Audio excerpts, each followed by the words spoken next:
جماعة الحق والهدى والسنة هم السلفيون.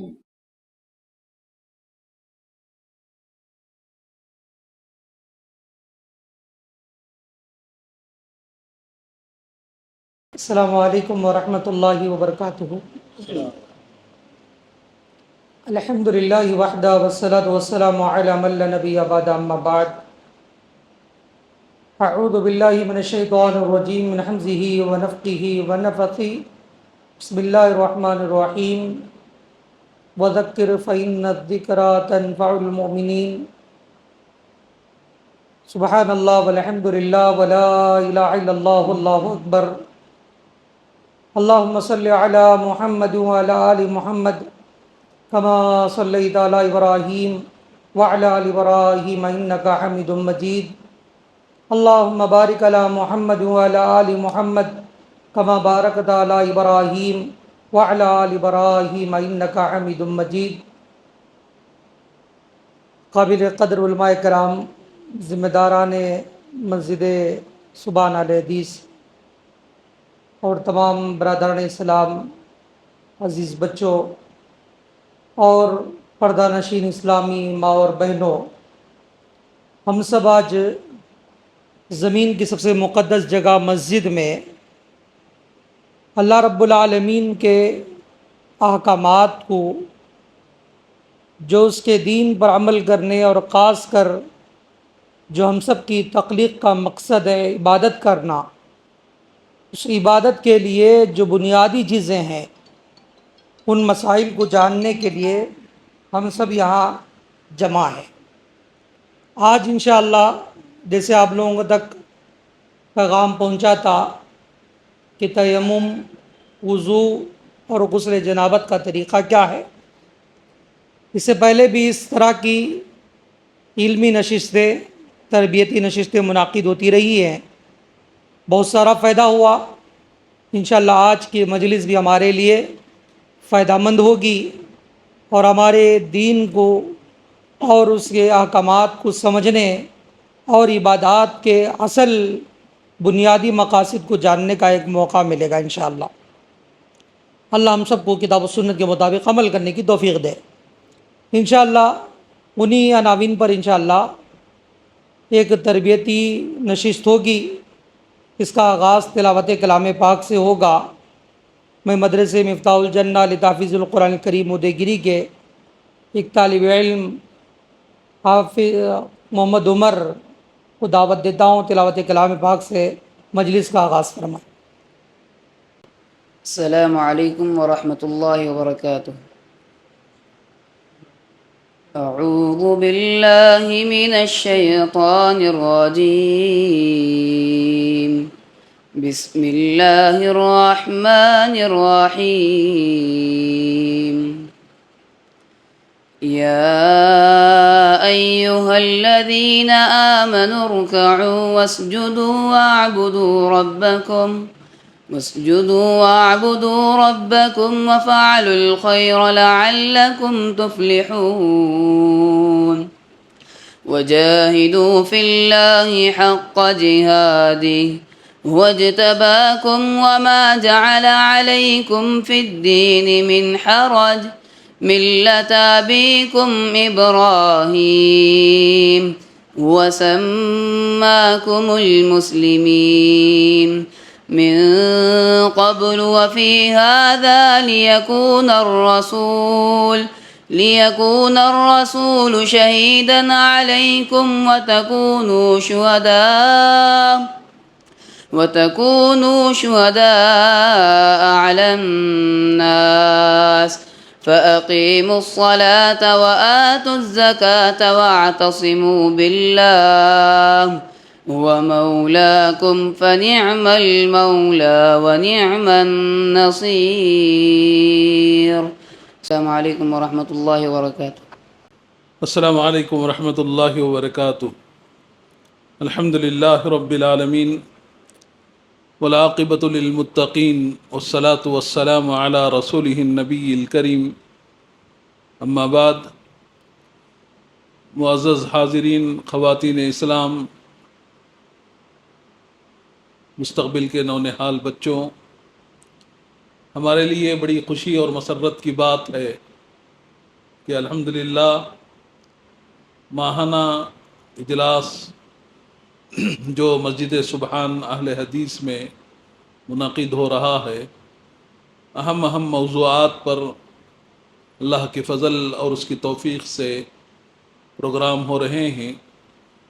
ویسے علماء کے خطابات، بیان وغیرہ ہم سنتے رہتے ہیں، اس سے بھی بہت سارا فائدہ قوم اور ملت کو ہوتا ہے اور اصلاحی کام ہوتا ہے، لیکن بہت ہی ضروری پہلو جو آج ہمارے معاشرے سے چھوٹ جا رہا ہے اس پر توجہ دی جا رہی ہے، اور خصوصاً آپ نے گزشتہ پروگرام میں میت کو غسل کیسے دینا چاہیے اور کیسے کفن پہنانا چاہیے اور کس طرح قبر میں اس کو اتارنا چاہیے، یوں سمجھیے کہ انسان کا آخری انجام بہتر طریقے سے کر کے اس دنیا سے رخصت کرنا ضروری ہے۔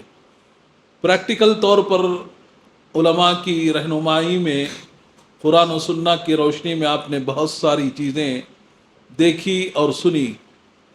الحمدللہ اسی کی کڑی کے طور پر دوسرا یہ پروگرام آج جو منعقد کیا گیا ہے مسجد سبحان میں بتاریخ 20 اکتوبر 2024 کو، اس کا عنوان ہے غسل جنابت کا طریقہ، وضو اور تیمم کے مسائل۔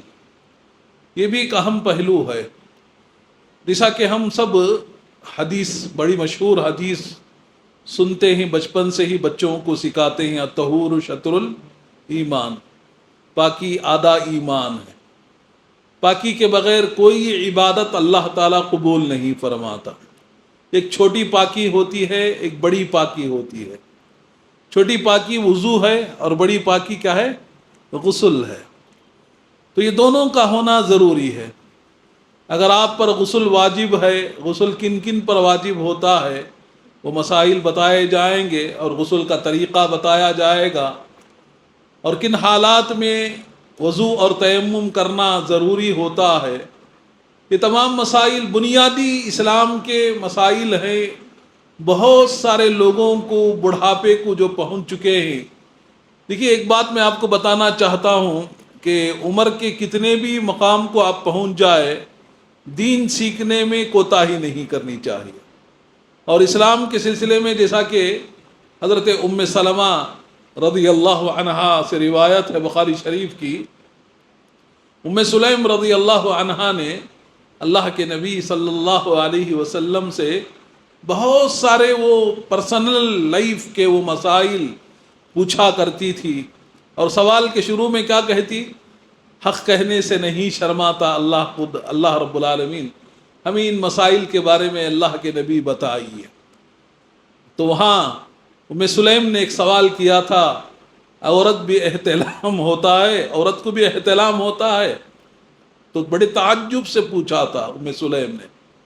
تو اللہ کے نبی صلی اللہ علیہ وسلم نے ان کو بتلایا اور غسل کے واجب ہونے کے سلسلے میں تمام چیزوں کو سکھایا۔ تو ہمارے لیے بھی ضروری ہے غسل کے مسائل سیکھنا، ہماری اولاد کو سکھانا، اور خصوصاً آج ہمارے معاشرے میں ایک چیز چلی ہوئی ہے، لڑکی جوان ہوتی ہے، لڑکا جوان ہوتا ہے، تو ہمارے گھروں میں، ہمارے ماحول میں، ہمارے معاشرے میں، عام مسلمان کے گھر میں کیا ہوتا ہے؟ ایک تجربے کی بات بتانا چاہ رہا ہوں، تجربے کی بات نہیں، ہمارے معاشرے میں ہم جو دیکھتے ہیں وہ بتا رہا ہوں۔ لڑکی جوان ہوتی ہے تو باقاعدہ طور پر پورے خاندان کو بتایا جاتا ہے کہ بچی بڑی ہو گئی، بتاتے ہیں نا، بچی بڑی ہو گئی، 13 سال کی ہو گئی ہے تو بڑی ہو گئی، بڑی ہو گئی، چکسا، ملوٹ، فلاں چیزیں، پنجیری، بتاسے، یہ وہ خالہ آئی وہ ایک جوڑا لئی، پھپھو آئی وہ ایک جوڑا لئی، چلتا ہے نا، یہ ہمارے گھروں میں ہے۔ یہ الگ بات ہے نہیں ہے، صحیح ہے غلط ہے، ان مسائل کی طرف جانا نہیں چاہتا۔ میں آپ کو ایک الگ چیز کی طرف توجہ لانا چاہ رہا ہوں۔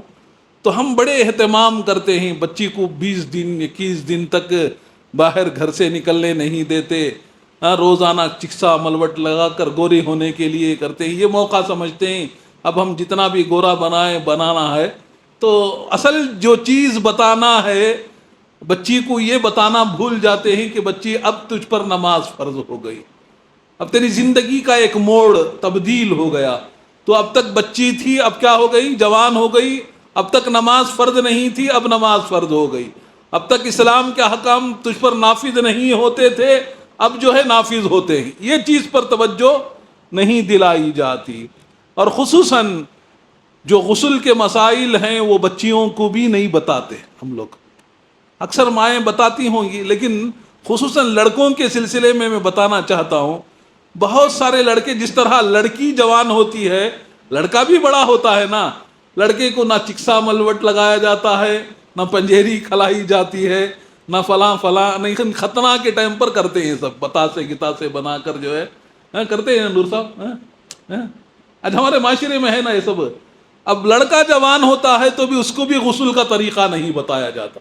ناف کے نیچے کے بال کتنے دنوں میں کاٹنا ہے، غسل احتلام ہوتا ہے تو وہ غسل کیسے کرنا چاہیے، ضروری ہے. اب نماز فرض ہو رہی ہے، نماز سے پہلے غسل ہے، غسل کے بعد وضو ہے، وضو کے بعد نماز ہے. غسل ہی نہیں ہے تو وضو بھی نہیں، وضو نہیں ہے تو نماز نہیں ہے نا. تو ان چیزوں کو سیکھنا سکھانا اور باقاعدہ پریکٹیکل طور پر لوگوں کو اویئرنیس لانا ضروری ہے. اسی مقصد کے لیے پروگرام رکھا گیا ہے. میں اللہ سے امید کرتا ہوں علماء کی رہنمائی میں ہر مسجد میں بھی ایسے پروگرام ہونی چاہیے، ہر جگہ بھی پروگرام ہونی چاہیے. اس لیے کہ بہت سارے نوجوان مسائل پوچھتے ہیں، اور شادی بھی ہونے کے بعد، شادی کے بعد اور مسائل بڑھ جاتے ہیں. اسی طرح حیض و نفاس کے مسائل ہیں، یہ غسل میں ہی آتے ہیں. غسل واجب حیض پر ہوتا ہے، نفاس پر ہوتا ہے، میاں بیوی کے جماع کرنے پر ہوتا ہے. یہ بہت ساری جو چیزیں ہیں ان چیزوں کو سمجھنا ضروری ہے تاکہ ہماری عبادت اللہ کے پاس قابل قبول ہو اور صحیح معنوں میں ہم پاک و صاف ہو کر جو ہے اللہ کی عبادت کرے. انشاءاللہ غسل جنابت کے مسائل کا آغاز شروع کریں گے ہم. میں شیخ فاروق سے درخواست کرتا ہوں کہ آپ اس کا آغاز فرمائیں. جزاک اللہ. الحمد للہ رب العالمین صلی اللہ وسلم وبارک علی عبدہ ورسولہ محمد وعلی آلہ وصحبہ اجمعین وعلی من تبعہم بإحسان الی یوم الدین. اما بعد.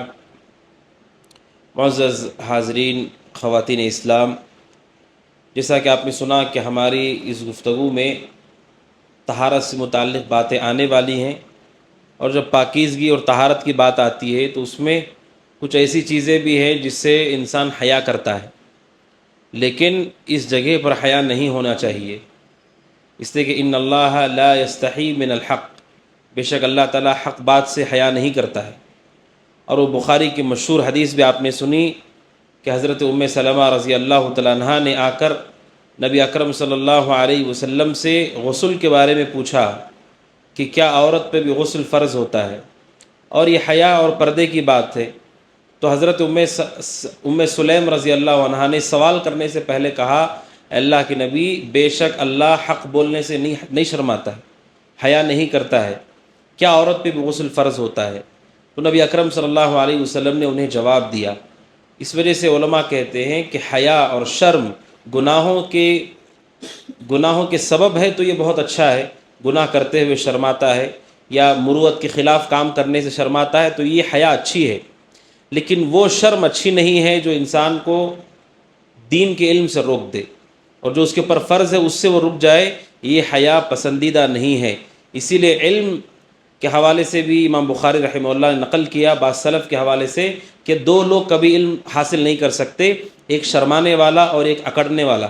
متکبر اور شرمانے والا کبھی بھی ان کے پاس شریعت کا صحیح علم نہیں ہوتا ہے، کیونکہ حیا کی وجہ سے وہ لوگ نہیں جانتے. اب طہارت کا تعلق ایسی چیزوں سے بھی ہے جس سے عام طور پہ لوگ حیا کرتے ہیں، لہٰذا اس کا جاننا ضروری ہے. میرا جو موضوع ہے بڑی تیزی کے ساتھ غسل کے احکام. شریعت کی کہتی ہے کہ بعض امور ایسے ہیں جس کی وجہ سے انسان پر غسل فرض ہو جاتا ہے. انسان پر غسل فرض ہے، اس موقع پہ اسے غسل کرنا ہی ہوگا. ان میں سے جو بالغ ہیں وہ یہ جانتے ہیں خروج المنی، منی کے سبب غسل فرض ہوتا ہے، چاہے وہ مرد ہو کہ عورت ہو، اس کے نکلنے کے سبب غسل فرض ہو جاتا ہے. اگر کوئی اپنے لباس پر گیلے پن کو محسوس کرتا ہے اس پر غسل فرض ہو گیا. اسے غسل کرنا ہوگا. اگر غسل نہیں کرتا ہے تو کوئی بھی عبادت قابل قبول نہیں ہوگی. یہ پہلی چیز ہے. دوسری چیز، جو شادی شدہ ہے، متزوجین ہیں، بیوی شوہر کے خصوصی تعلق سے، جو بیوی شوہر کا خاص تعلق ہے، اس تعلق کے ساتھ ہی غسل فرض ہو جاتا ہے، اور دونوں پہ ایک ساتھ فرض ہوتا ہے. اگر غسل نہیں کیا جاتا اس وقت تک ان کی عبادت قبول نہیں ہوتی ہے. نمبر 3، اسی طرح حیض اور نفاس، خواتین کے جو مخصوص حالات ہیں، ان حالات میں بھی غسل فرض ہوتا ہے جب وہ پاک ہو جائیں. نمبر 4، اگر کوئی شخص فوت ہو جاتا ہے تو میت کو بھی غسل دینا، علماء نے اسے فروض میں سے ذکر کیا ہے کہ فرض ہے کہ کسی شخص کا جب انتقال ہو جاتا ہے غسل دیے بغیر اسے نہیں دفنایا جا سکتا ہے. اسی لیے نبی اکرم صلی اللہ علیہ وسلم نے ایک صحابی کے بارے میں فرمایا جو اپنی اونٹ سے نیچے گر گئے تھے، ان کی اونٹنی نے انہیں کچل دیا اور حالت احرام میں تھے وہ اور فوت ہو گئے. تو نبی صلی اللہ علیہ وسلم نے فرمایا کہ انہیں غسل دو، پانی اور بیر سے انہیں غسل دو. تو اللہ کے نبی نے حکم دیا میت کے لیے بھی کہ انہیں غسل دیا جائے. اور 5واں، بعض علماء نے ذکر کیا کہ اگر کوئی شخص مسلمان ہوتا ہے تو اس پر بھی غسل ضروری ہو جاتا ہے. تو یہ کچھ خاص جگہیں ہیں جہاں پر غسل کرنا بہت زیادہ ضروری ہے، بلکہ فرض ہے. جو ابتدا میں نے ذکر کیا، مسلمان ہونے کے بعد غسل کرنا فرض ہے یا میت کے سلسلے، بعض علماء نے اختلاف کیا ہے. لیکن منی، بیوی شوہر کے تعلق، حیض اور نفاس، اس میں کوئی اختلاف نہیں ہے کہ اس سے غسل فرض ہو جاتا ہے. یہ پہلی بات ہے. دوسری بات یہ ہے کہ غسل کرنے کا کیا طریقہ ہے، اسے آسان لفظوں میں بتا دیتا ہوں، دلائل کا وقت نہیں ہے. غسل، جو فرض غسل ہوتا ہے، اس کے 2 طریقے ہیں کرنے کے.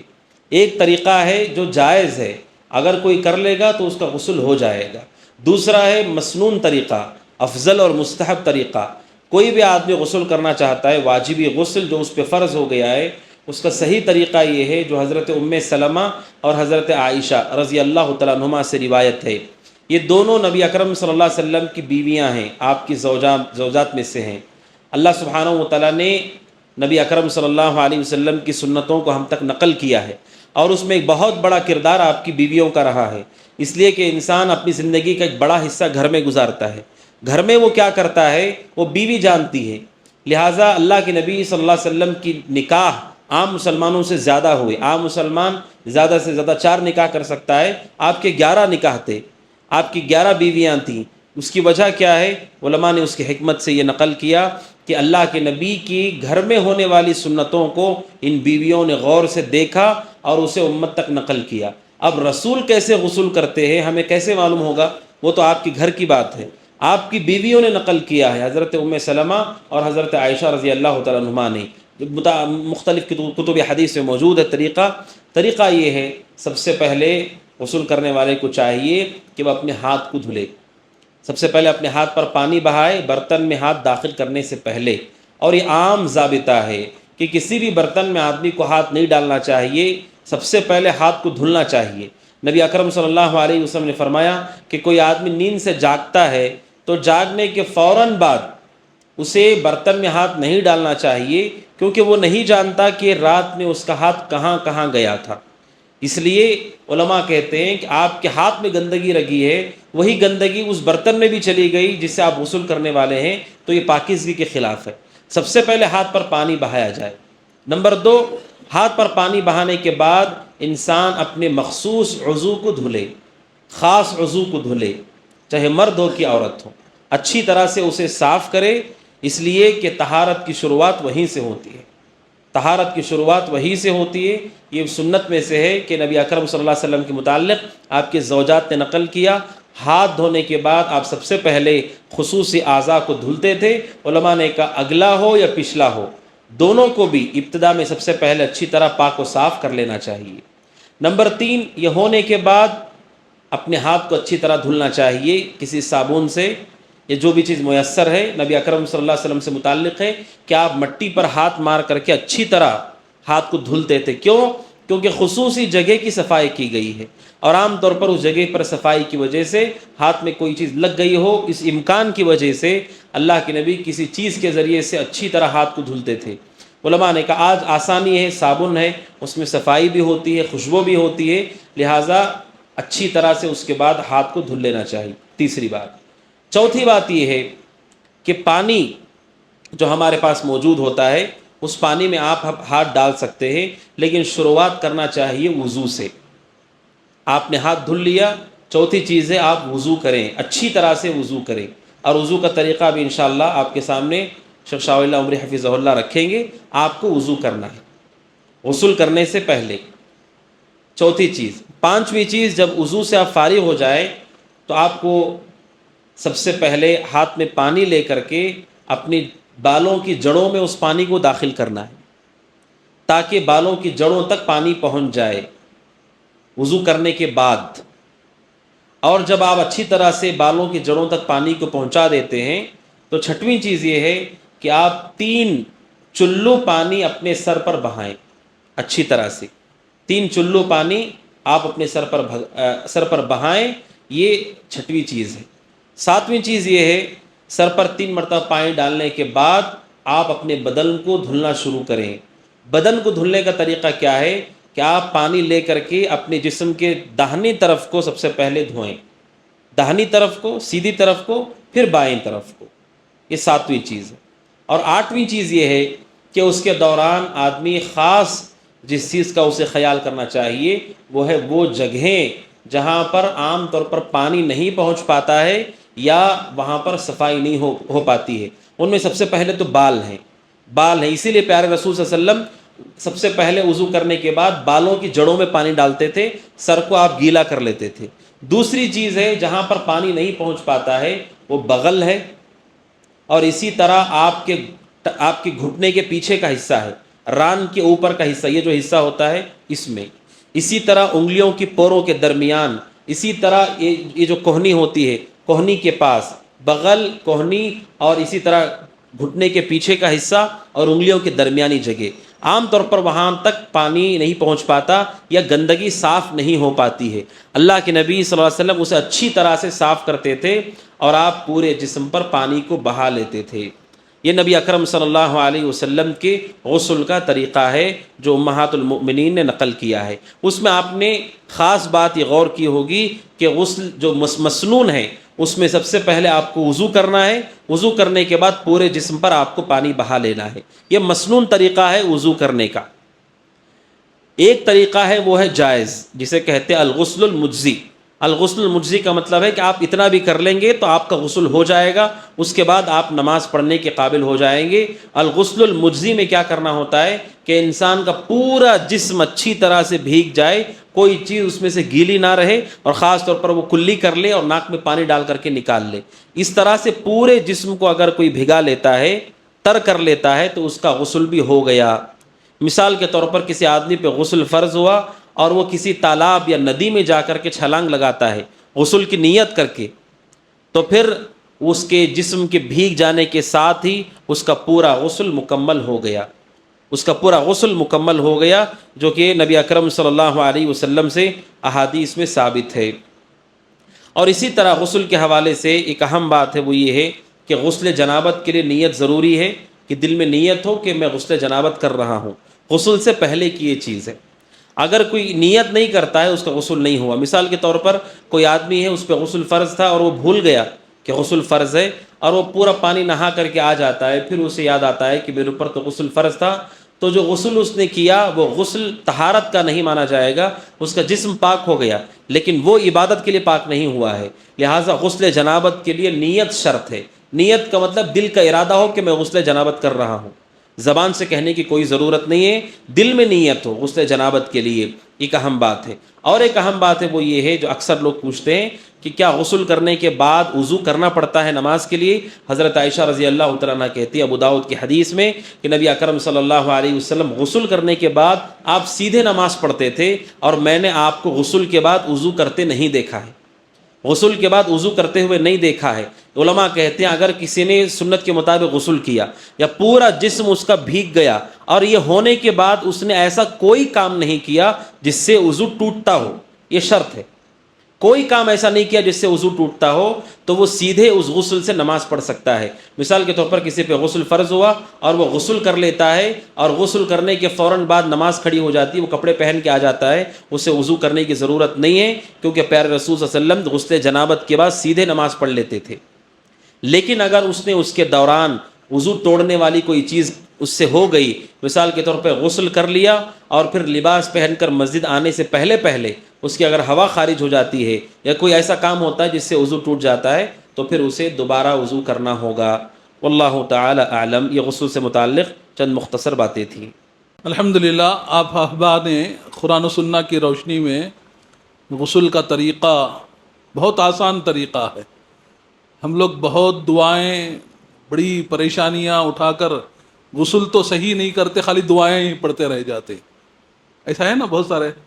اب غسل کی دعا کیا آپ نے سنی ہے؟ کیا سنی؟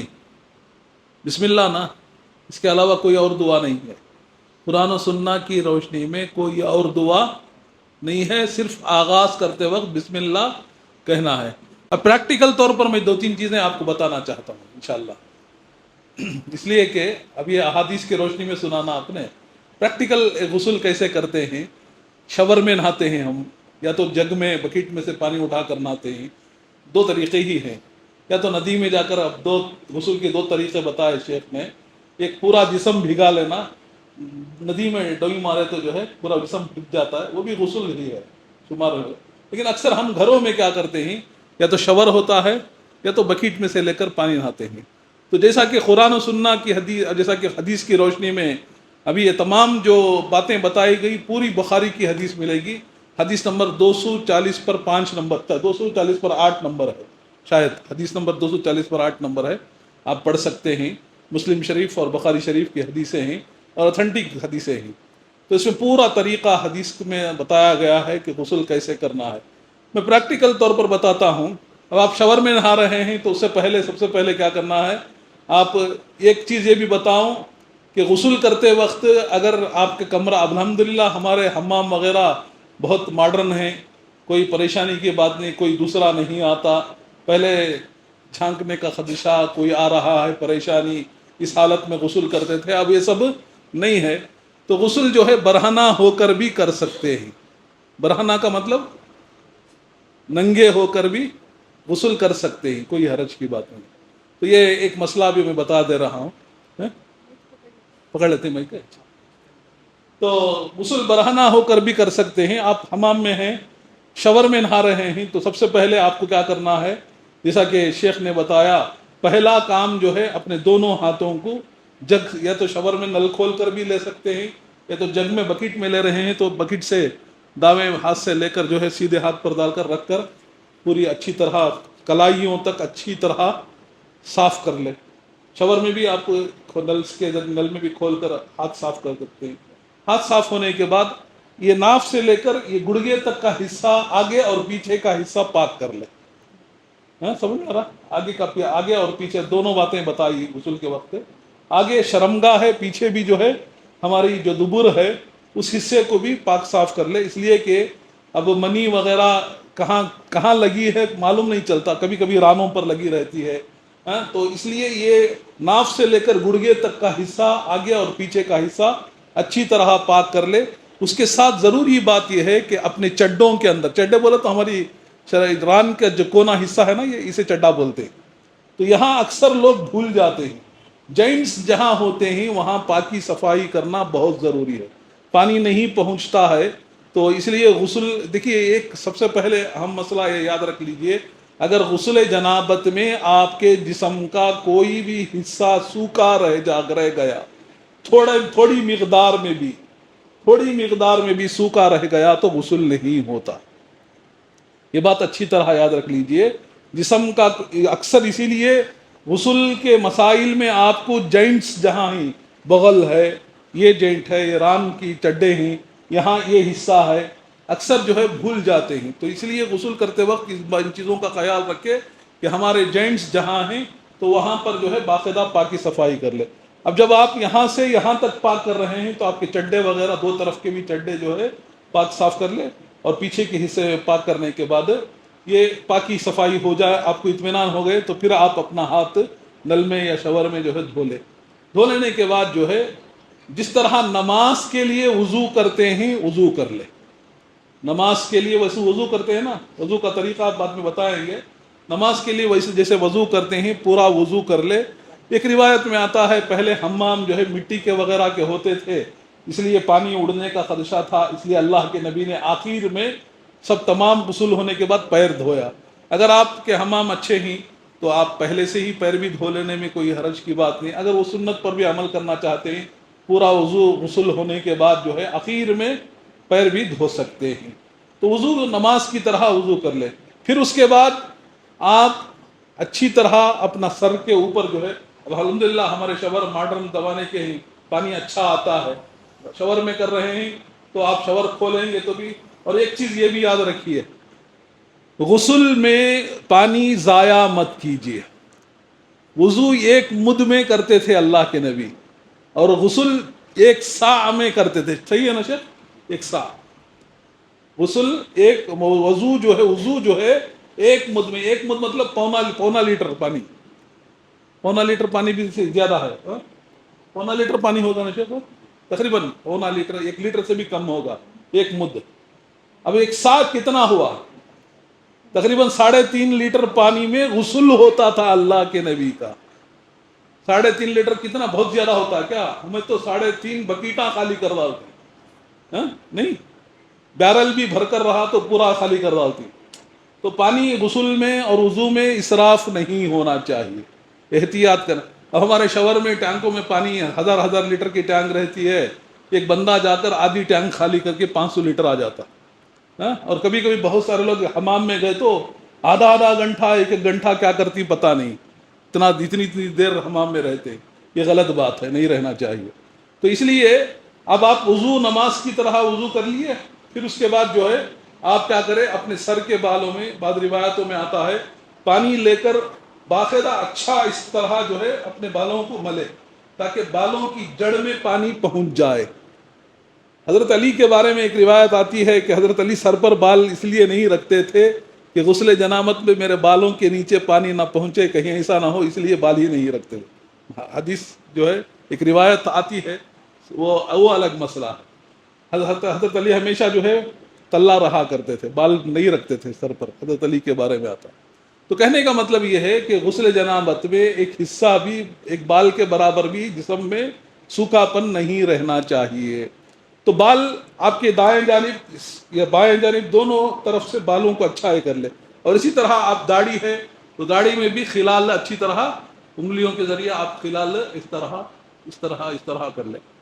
عورتوں کے سلسلے میں یہ ہے کہ عورتیں اگر بال کھلے چونڈا بن کر غسل کر سکتی ہیں، چونڈا بن کر جو ہے عورتیں غسل کے شیخ، عورت کا چونڈا کھولنے کی ضرورت نہیں ہے، عورت اپنے بالوں کو چونڈا بن، اکثر عورتیں غسل کرتے وقت چونڈا بنتی ہیں، چونڈا بن کر غسل کرتی ہیں۔ تو اس صورت میں غسل میں وہ بال کھول کر بالیں پورے یہ کرنے کی ضرورت نہیں۔ اگر آپ صرف یہاں سر کے اوپر جو ہے بھگا لیے، پورے بال بھگانے کی ضرورت، چونڈا کھول کر بھگانے کی ضرورت نہیں ہے، صحیح ہے نا؟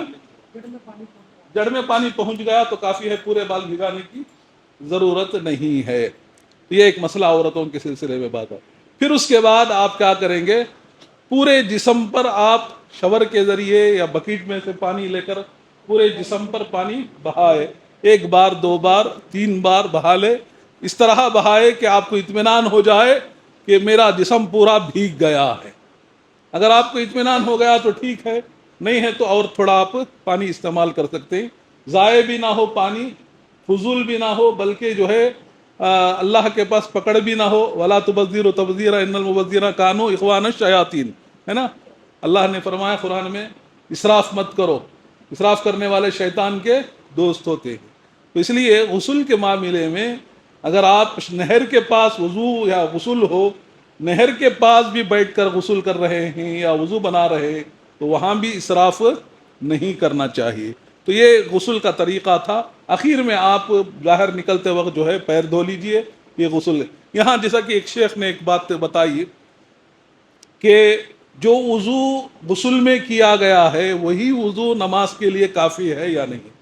ایک ضروری چیز یہ ہے، اگر آپ شرمگاہ چھو لے رہے ہیں غسل کے درمیان، وضو پہلے ہوتا ہے، پھر ہم لوگ کیا کرتے ہیں، ہمارا طریقہ کیا ہے، مثال کے طور پر میں اب غسل کر رہا ہوں، وضو بنانے کے بعد صابن سے لگا کر جو ہے دھوتا ہوں، تو ہاتھ سے شرمگاہ بھی دھوتا ہوں، تو اور وہ شرمگاہ میں جو ہے ہاتھ سے میری شرمگاہ لگ جاتی ہے، تو اس صورت میں دوبارہ وضو بنانا ضروری ہوتا ہے، اس لیے کہ جو بات بتائی گئی ہے ایسا عمل نہ ہو جس سے وضو ٹوٹتا ہو. کھلے ہاتھ سے شرمگاہ چھو جا رہی ہے بغیر کپڑے کے تو آپ کا وضو ٹوٹ جاتا ہے نا؟ حقیقت ہے. صحیح ہے نا جی؟ صحیح ہے. تو اگر کپڑے کے بغیر کسی مثال کے طور ایسا چھو رہے ہیں تو وضو نہیں ٹوٹتا، ہاتھ ڈال کر چھو لے رہے ہیں تو وضو چھو جاتا ہے. شرمانے کی بات نہیں، آپ ان چیزوں کو سیکھیے. اسی لیے شروع میں ہی بتا دیا گیا، شرماتے رہیں گے تو آپ شرما کر ہی رہ جائیں گے. یہ کھل کر جو ہے میں بتا رہا ہوں تاکہ آپ کو مسئلہ معلوم ہو کہ کیا ہے اعلی تناسل. آپ کچھ بھی نہیں سک رہی، شرما رہے ہیں. کیا کہ بولا لینا حضرت اعلی تناسل کا تو کیا پوچھوں کی خاموش رہ جاؤں گی، ایسا بھی نہیں رہنا. تو آپ کی شرمگاہ کو کیا کہتے ہیں؟ اعلی تناسل کہتے ہیں.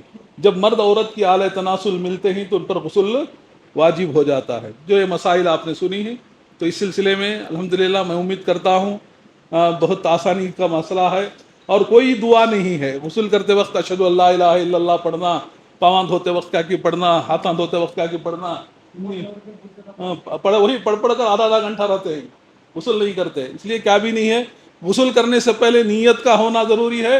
غسل کا آغاز کرتے وقت جس طرح وضو بناتے وقت بسم اللہ بولنا ہے، بسم اللہ ہی بولنا ہے، بسم اللہ الرحمن الرحیم بولنا نہیں ہے، بسم اللہ ہی بولنا ہے. حدیث میں صرف کتنا ہے لفظ؟ بسم اللہ. سمجھ میں آ رہی بات؟ میں امید کرتا ہوں مسئلہ سمجھ میں آ گیا ہوگا.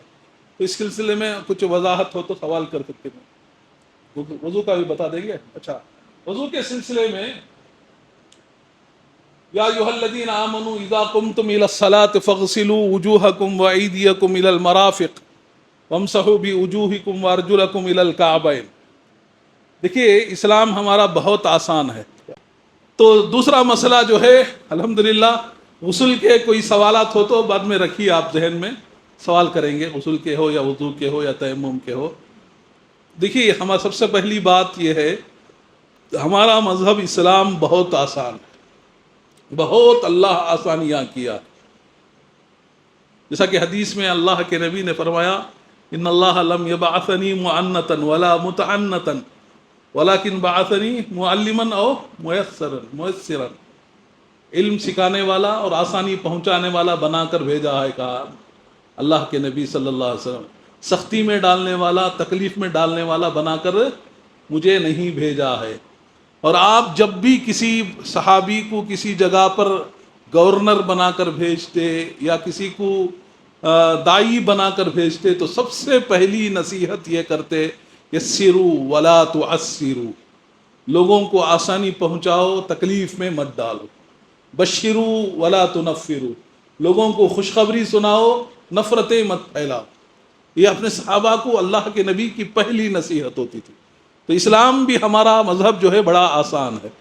وضو کے مسائل میں ہو یا غسل کے مسائل میں ہو یا تیمم کے مسائل میں ہو، وضو بھی بہت آسان. اب قرآن کی جو آیت میں نے پڑھا یا ایھا الذین آمنوا، اے ایمان والو، اذا قمتم الی الصلاۃ، جب تم نماز کے لیے کھڑے ہو، فاغسلوا وجوہکم، تم اپنے چہروں کو دھو، وایدیکم الی المرافق، اور اپنے ہاتھوں کو کوہنیوں تک دھو، وامسحوا بوجوہکم، اور وامسحوا برؤوسکم وارجلکم الی الکعبین، اور اپنے سر کا مسح کرو اور اپنے پیروں کو ٹخنوں تک دھو. اب وضو کا طریقہ قرآن کی روح سے یہ فرض ہے. 4 چیزیں کرنا ضروری ہیں قرآن کی روح سے. ایک چہرے کا دھونا، ایک ہاتھ کا کوہنیوں تک دھونا، ایک سر کا مسح کرنا، ایک پیر ٹخنوں تک دھونا. یہ 4 فرض جو ہے اللہ کے کلام میں موجود ہیں. لیکن اللہ کے نبی صلی اللہ علیہ وسلم نے وضو کا طریقہ بتایا، صحابہ کو سکھایا. وضو کیسے، وضو بولتے ہیں ہم، اصل میں کیا ہے؟ وہ وضو ہے، وضو کے پیش کے ساتھ، وضو کے ضمہ کے ساتھ، وضو کے رفع کے ساتھ، پیش کے ساتھ. جیسے زبر زیر پیش بولتی نا، ہمیں وضو بنے کہ جی وضو بنائے، یہ غلط. وضو کیا ہے؟ وضو پہلے یہ بھی درست کر لینا اچھا ہے. تو وضو کا طریقہ قرآن و سنہ کی روشنی میں آسان طریقہ ہے. پہلے جو ہے سب سے پہلے آپ نل میں دھو رہے ہیں یا جگ میں دھو رہے ہیں، بہتر طریقہ یہ ہے کہ آج ہمارے پاس مسجدوں میں، جیسا کہ مسجد ہے یہاں، نل وغیرہ لگتے ہیں تو بہت سارے احباب نل کھول کے 5 لوگ وضو بنانے کا پانی ایک آدمی استعمال کرتا ہے. اب نل کھول دیے، ہاتھ لگڑ دیے، کلی کر کو دانتاں لگڑے تک پانی جاتے رہتا. اور پانی اٹھا کر جو ہے ناک چھنک کر جو ہے ناک چھنکے تک اتنا پانی پورے وضو کا پانی نیچے جاتے رہتا ہے، غلط بات ہے۔ تو یہ اللہ کے پاس جواب دینا پڑے گا۔ لَتُسْأَلُنَّ يَوْمَئِذٍ عَنِ النَّعِيمِ، اللہ تعالیٰ قیامت کے دن تم سے پوچھے گا نعمتوں کے بارے میں۔ پانی ایک بہت بڑی نعمت ہے، اس کے بارے میں جواب دینا پڑے گا۔ اب وضو نماز کے لیے ضروری ہے۔ اگر آپ وضو نہیں بنا رہے ہیں یا آپ وضو کامل نہیں کر رہے ہیں، یا آپ جس طرح غسل میں جسم کا کوئی حصہ سوکھا رہ گیا تو غسل نہیں ہوتا، بالکل اسی طرح وضو میں جو اعضاء دھونا ہے اگر وہ سوکھے رہ گئے تو بھی وضو نہیں ہوتا۔ ایک حدیث میں آتا ہے اللہ کے نبی نے ایک صحابی کو دیکھا کہ وضو بنا کر نکلے تو ان کا ایک پیر جو ہے ٹخنا ہے نا، ٹخنا اسے بولتے ہیں، ٹخنا ایک گھانٹی کو بولتے ہیں، سوکھا ہوا تھا، ایک حصہ چھوٹا سا حصہ جو ہے وضو بنا کر آئے تو جو ہے دیکھا کہ اللہ کے نبی نے یہ سوکھا ہے، پانی نہیں پہنچا ہے۔ اکثر نماز رکوع میں امام صاحب چلے جاتے ہیں، بول کو پاؤں ہیوں کر لے کر آ جاتے ہیں ہم لوگ، پاؤں سوکھے کے سوکھے ہی رہ جاتے ہیں۔ تو سوکھا رہا تو اللہ کے نبی نے اس سے کہا کہ کہیں یہ حصہ تیرا جہنم کی آگ کا مستحق نہ بن جائے۔ تو گویا آپ وضو بنا کر بھی آپ کا جسم کا حصہ یا پیر کا کوئی حصہ سوکھا رہ گیا تو آپ کا وضو نہیں ہوا، ایک تو گناہ ہوا اور ایک تو جہنم میں جانے کا ہی سبب بن رہا ہے، اور آپ اسی حالت میں نماز پڑھ رہے ہیں تو نماز بھی نہیں ہوتی۔ تو اس کا بہت خیال رکھنا بہت ضروری ہے۔ وضو کا آسان طریقہ یہ ہے جیسا کہ اللہ کے نبی صلی اللہ علیہ وسلم نے بتایا ہے۔ آپ وضو بناتے ہیں تو جگ میں بنا رہے ہیں یا نل میں بنا رہے ہیں تو سب سے پہلے بسم اللہ بول کر آپ وضو بنائیں گے اور اپنی انگلیوں میں خلال کریں گے۔ انگوٹھی پہنے ہیں تو انگوٹھی کو ایسا پھرائیں۔ انگوٹھی بہت سارے لوگوں کی بڑی ٹائٹ رہتی ہے، وہاں پانی جانا آپ کا وہ بھی سوکھا رہ گیا تو وضو نہیں ہوتا۔ تو آپ انگوٹھی کا بھی خلال کریں گے، کلائیوں تک دھوئیں گے ایک بار۔ دیکھیے سب سے پہلے وضو کا طریقہ بتانے سے پہلے میں بتا دینا چاہتا ہوں، زیادہ سے زیادہ 3 بار ہے دھونا۔ کتنا؟ ہر عضو کو 3 بار دھونا ضروری ہے۔ 3 بار سے زیادہ دھونا گناہ ہے۔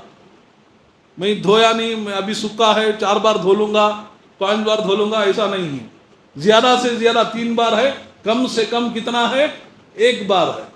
اگر آپ 1 بار میں مطمئن ہو جا رہے ہیں کہ ہاں میرا وضو کا کامل مکمل ہو گیا ہے تو آپ 1 بار میں 2 بار میں ہی ختم کر دیں۔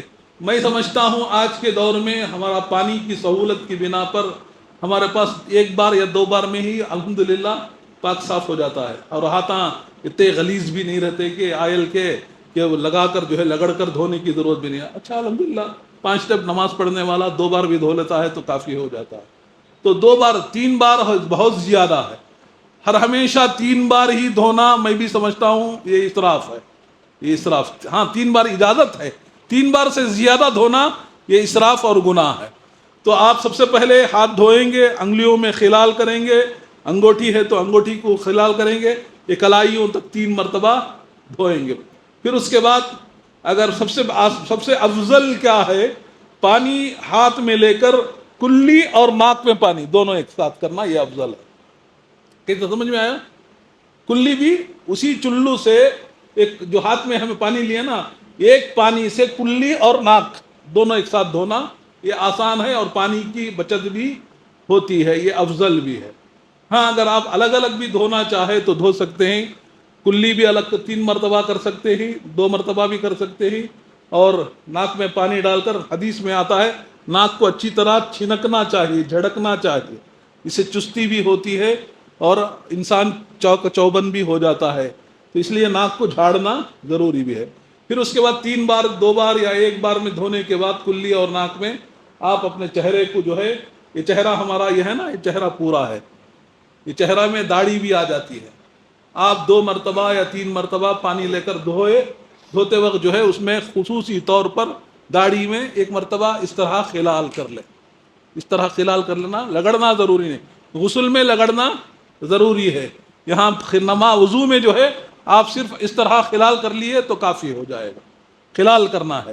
تو یہ چہرہ دھونے کے بعد سیدھا ہاتھ جو ہے 3 مرتبہ کوہنی سمیت، کوہنی اس کو کہتے ہیں، یہ گھانٹی جو ہے نا، کوہنی بھی پوری دھونا چاہیے.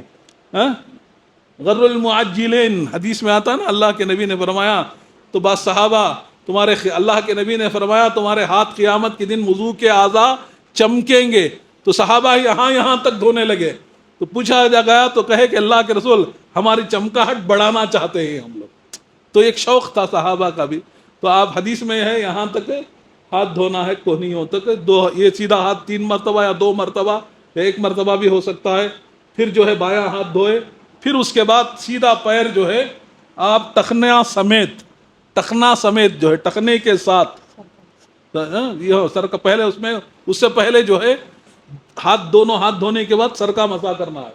سر کا مسح معلوم ہے کیسا کرنا ہے؟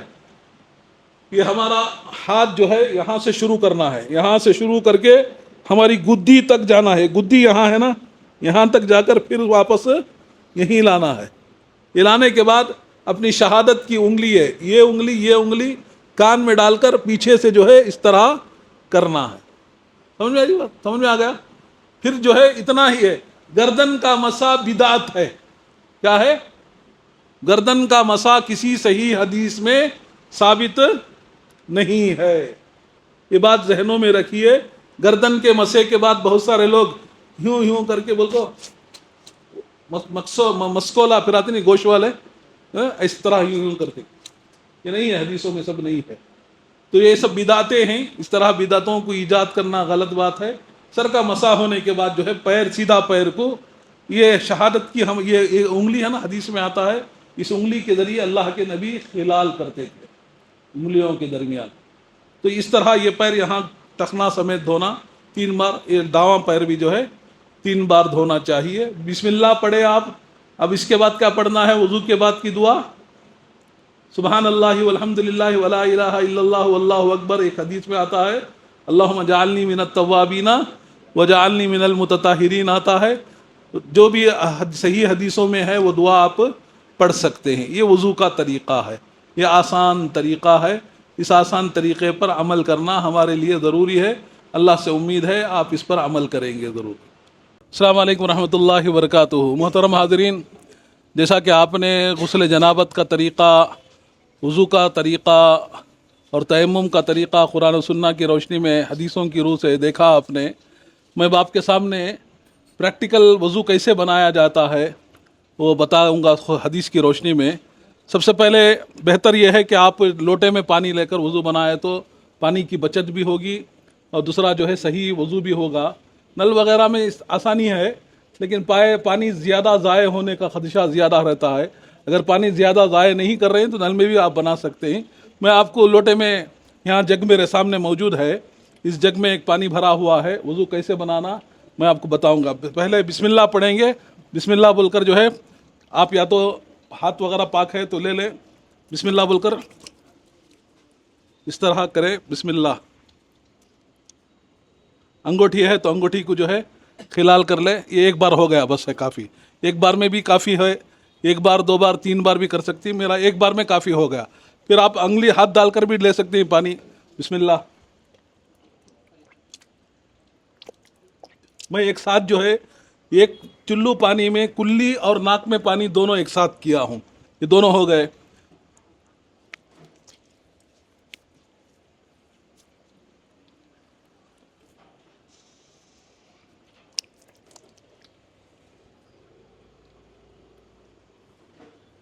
داڑھی ہے تو آپ کی داڑھی جو ہے خلال کر لے. یہ 2 بار میں میرا پانی جو ہے چہرے کو پورا گیلا کر دیا ہے اور داڑھی بھی خلال ہو گیا ہے الحمدللہ. اگر آپ کوئی لے سکتے ہیں تو لے، یا تو ہاتھ پاک ہے تو ڈبو کر بھی لے سکتے ہیں. اس کے بعد جو ہے سیدھا ہاتھ جو ہے کوہنی تک 1 بار میں ہی ہو گیا ہے. دیکھیے پانی کی کتنی بچت ہوتی ہے. 1 بار میں ہی پانی جو ہے الحمدللہ میرا ہاتھ پورا گیلا ہو گیا. دوسرا ہاتھ بھی جو ہے کر لے. اگر نہیں آپ محسوس کر رہے ہیں 2 بار میں ہوگا تو 2 بار میں بھی کرنے میں کوئی حرج کی بات نہیں. 3 بار بھی کر سکتے، لیکن 1 بار میں ہی میرا ہاتھ پورا گیلا ہو گیا ہے. پھر اس کے بعد جو ہے سر کا مسح یہاں سے شروع کریں گے. اس طرح ہاتھ لے کر یہاں تک پیچھے تک جائے گا، پھر پیچھے سے سیدھا اور یہاں تک لا کر چھوڑ دیں گے. اگر آپ اسی کے ہاتھ یہ جو پانی لیے تھے اسی میں جو ہے یہ ہاتھ سے ہی آپ کی انگلیوں میں جو ہے شہادت کی جو 2 انگلیاں ہیں سیدھے ہاتھ کی اور یہ ہاتھ کی جو انگلی ہے کان میں رکھ کر کانوں کا مسح کریں گے. یہ مسح ہو گیا. اب دیکھیے جگ میں کتنا پاؤ پانی بھی ختم نہیں ہوا ہے, پاؤ پانی بھی باقی ہوا نہیں ہے, وضو ختم ہو رہا ہے. تو الحمدللہ پھر اس کے بعد جو ہے اگر آپ یہ میری انگلی ہے نا, اس حدیث صحیح حدیث سے جو ہے یہ انگلی سے اللہ کے نبی صلی اللہ علیہ وسلم خلال کرتے تھے انگلیوں میں.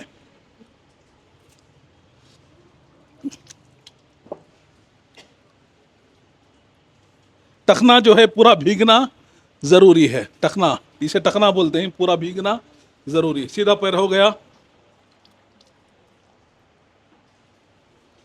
خلال کا مطلب یہ انگلی سے جو ہے خلال کرنا ہے. تو الحمدللہ یہ پورا وضو مکمل ہو گیا. تو میں سمجھ دیکھیے میرے لوٹے میں دیکھیے پانی کتنا باقی ہے, آدھا بھی پانی خالی نہیں ہوا, وضو مکمل ہو گیا. اب ہم وضو بناتے ہیں تو بہت سارے 2-3 جگ پانی ویسٹ کرتے ہیں, تو ایسا بنانے میں جو ہے آسانی ہوگی. اب دعا پڑھنا ہے. کیا دعا؟ سبحان اللہ والحمدللہ ولا الہ الا اللہ واللہ اکبر اللہم اجعلنی من التوابین وجعلنی من المتطہرین.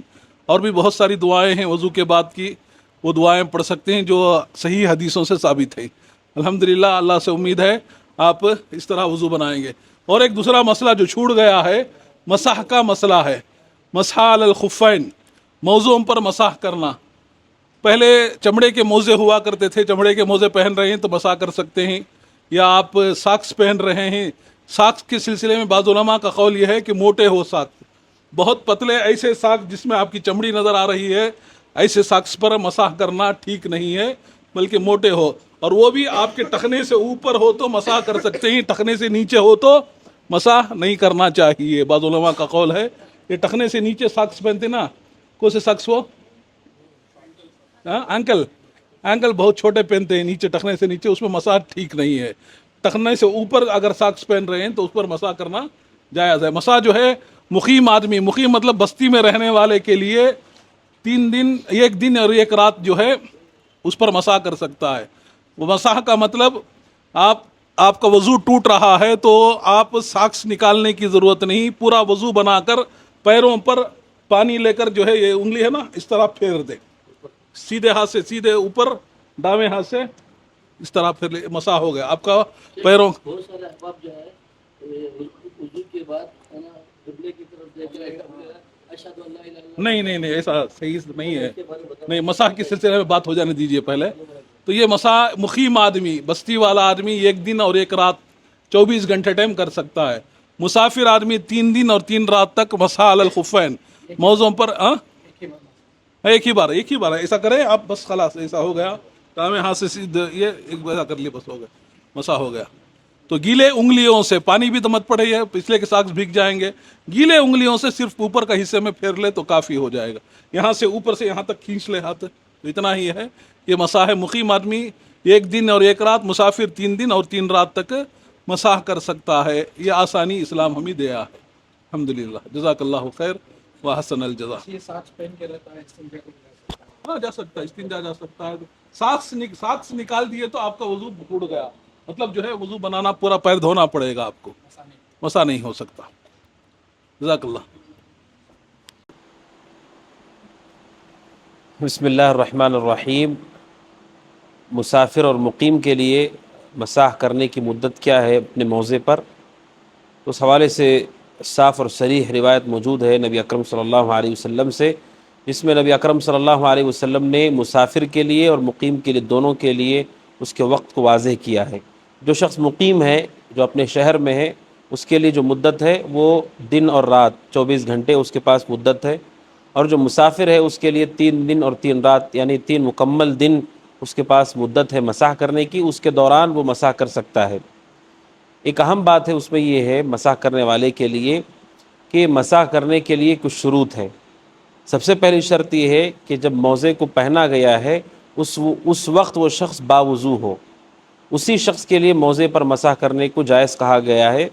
اگر کوئی آدمی پہلے باوضو نہیں تھا اور اس نے موزہ پہن لیا تو پھر اسے چاہیے کہ وضو کے وقت موزے کو نکال کر پیروں کو دھلے, ورنہ اس کا وضو نہیں ہوگا.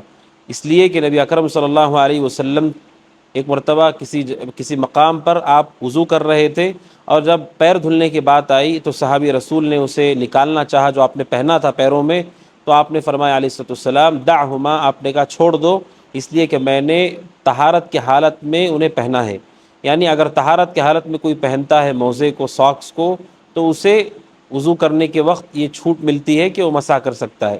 کسی نے اگر طہارت نہیں کی، یعنی وضو نہیں کیا اور وضو کے ساتھ موزے اس نے نہیں پہنے، تو پھر اس کے لیے مسح نہیں ہے، ایک اہم بات ہے۔ اور دوسری بات یہ ہے کہ مسح کی مدت کب سے شروع ہوتی ہے، اس حوالے سے اہل علم کے درمیان اختلاف ہے۔ جو چیزیں بعض روایات سے، آثار سے ملتی ہے صحابہ کی، حضرت عمر بن الخطاب رضی اللہ عنہ وغیرہ سے، وہ یہ ہے کہ پہلی مرتبہ جب وضو ٹوٹے گا وہاں سے مدت شروع ہوگی۔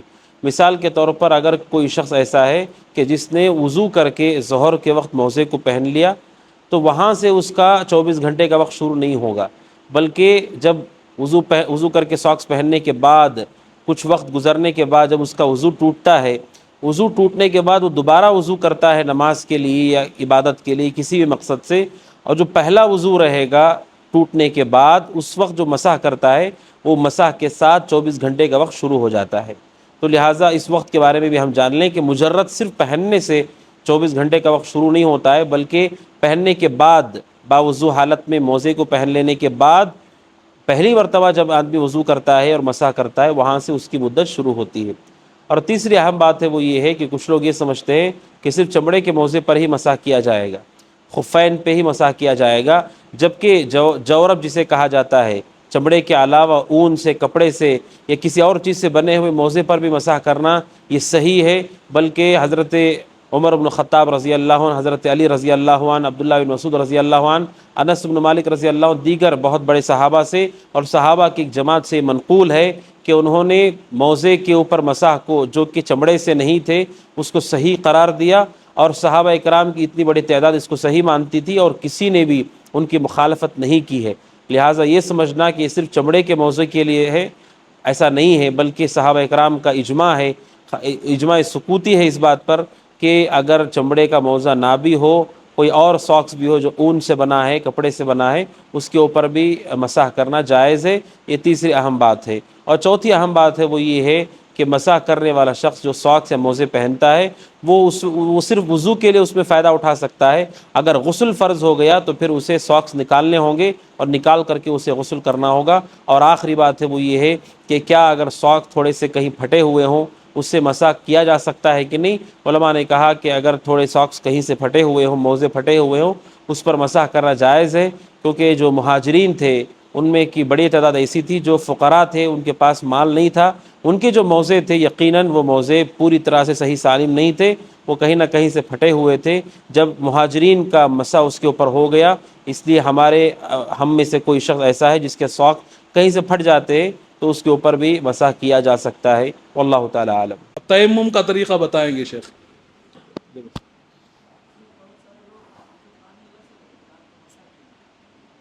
کان کے مسح کے لیے پانی الگ لینے کی ضرورت نہیں ہے، سر کے مسح کو کرتے ہیں نا وہی شمار کر لے۔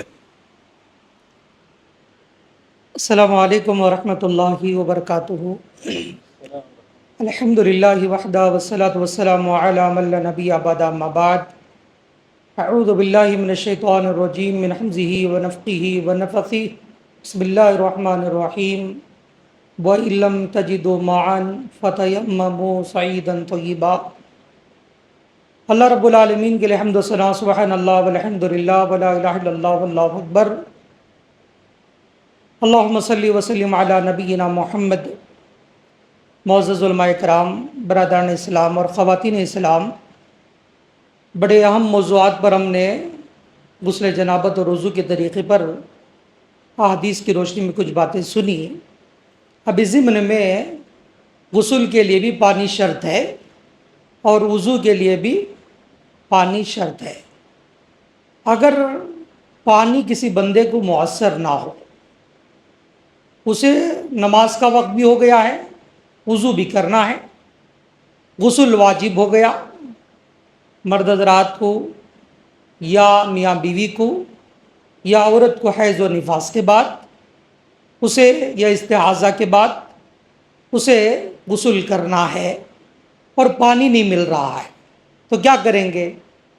شریعت اتنے واضح مسائل کو اور اتنے اہم شرائع پر ہم لوگوں کو چھوڑ کر ہے کہ دنیا کے سارے مسائل کا حل کتاب و سنت میں کھول کھول کر بیان کر دیا گیا ہے۔ اب وہ غسل کے لیے جب پانی ہے، پانی ضروری ہے، تو پانی نہیں مل رہا ہے تو کیا کرے گا؟ کیا کریں گے بھائی؟ ایک لفظ ملتا ہے تیمم کرنا۔ تیمم کا معنی اہل لغت لکھتے ہیں قصد کرنا، ارادہ کرنا، نیت کرنا یا پلاننگ اور منصوبہ کرنا۔ اصطلاحی طریقہ شریعت میں اصطلاحی تعریف یہ ہے کہ مخصوص طریقے سے پاک مٹی سے مخصوص طریقے سے چہرے اور ہاتھ کو دھونا، یہ تیمم کہلاتا ہے۔ بات سمجھ میں آ گئی ہوگی۔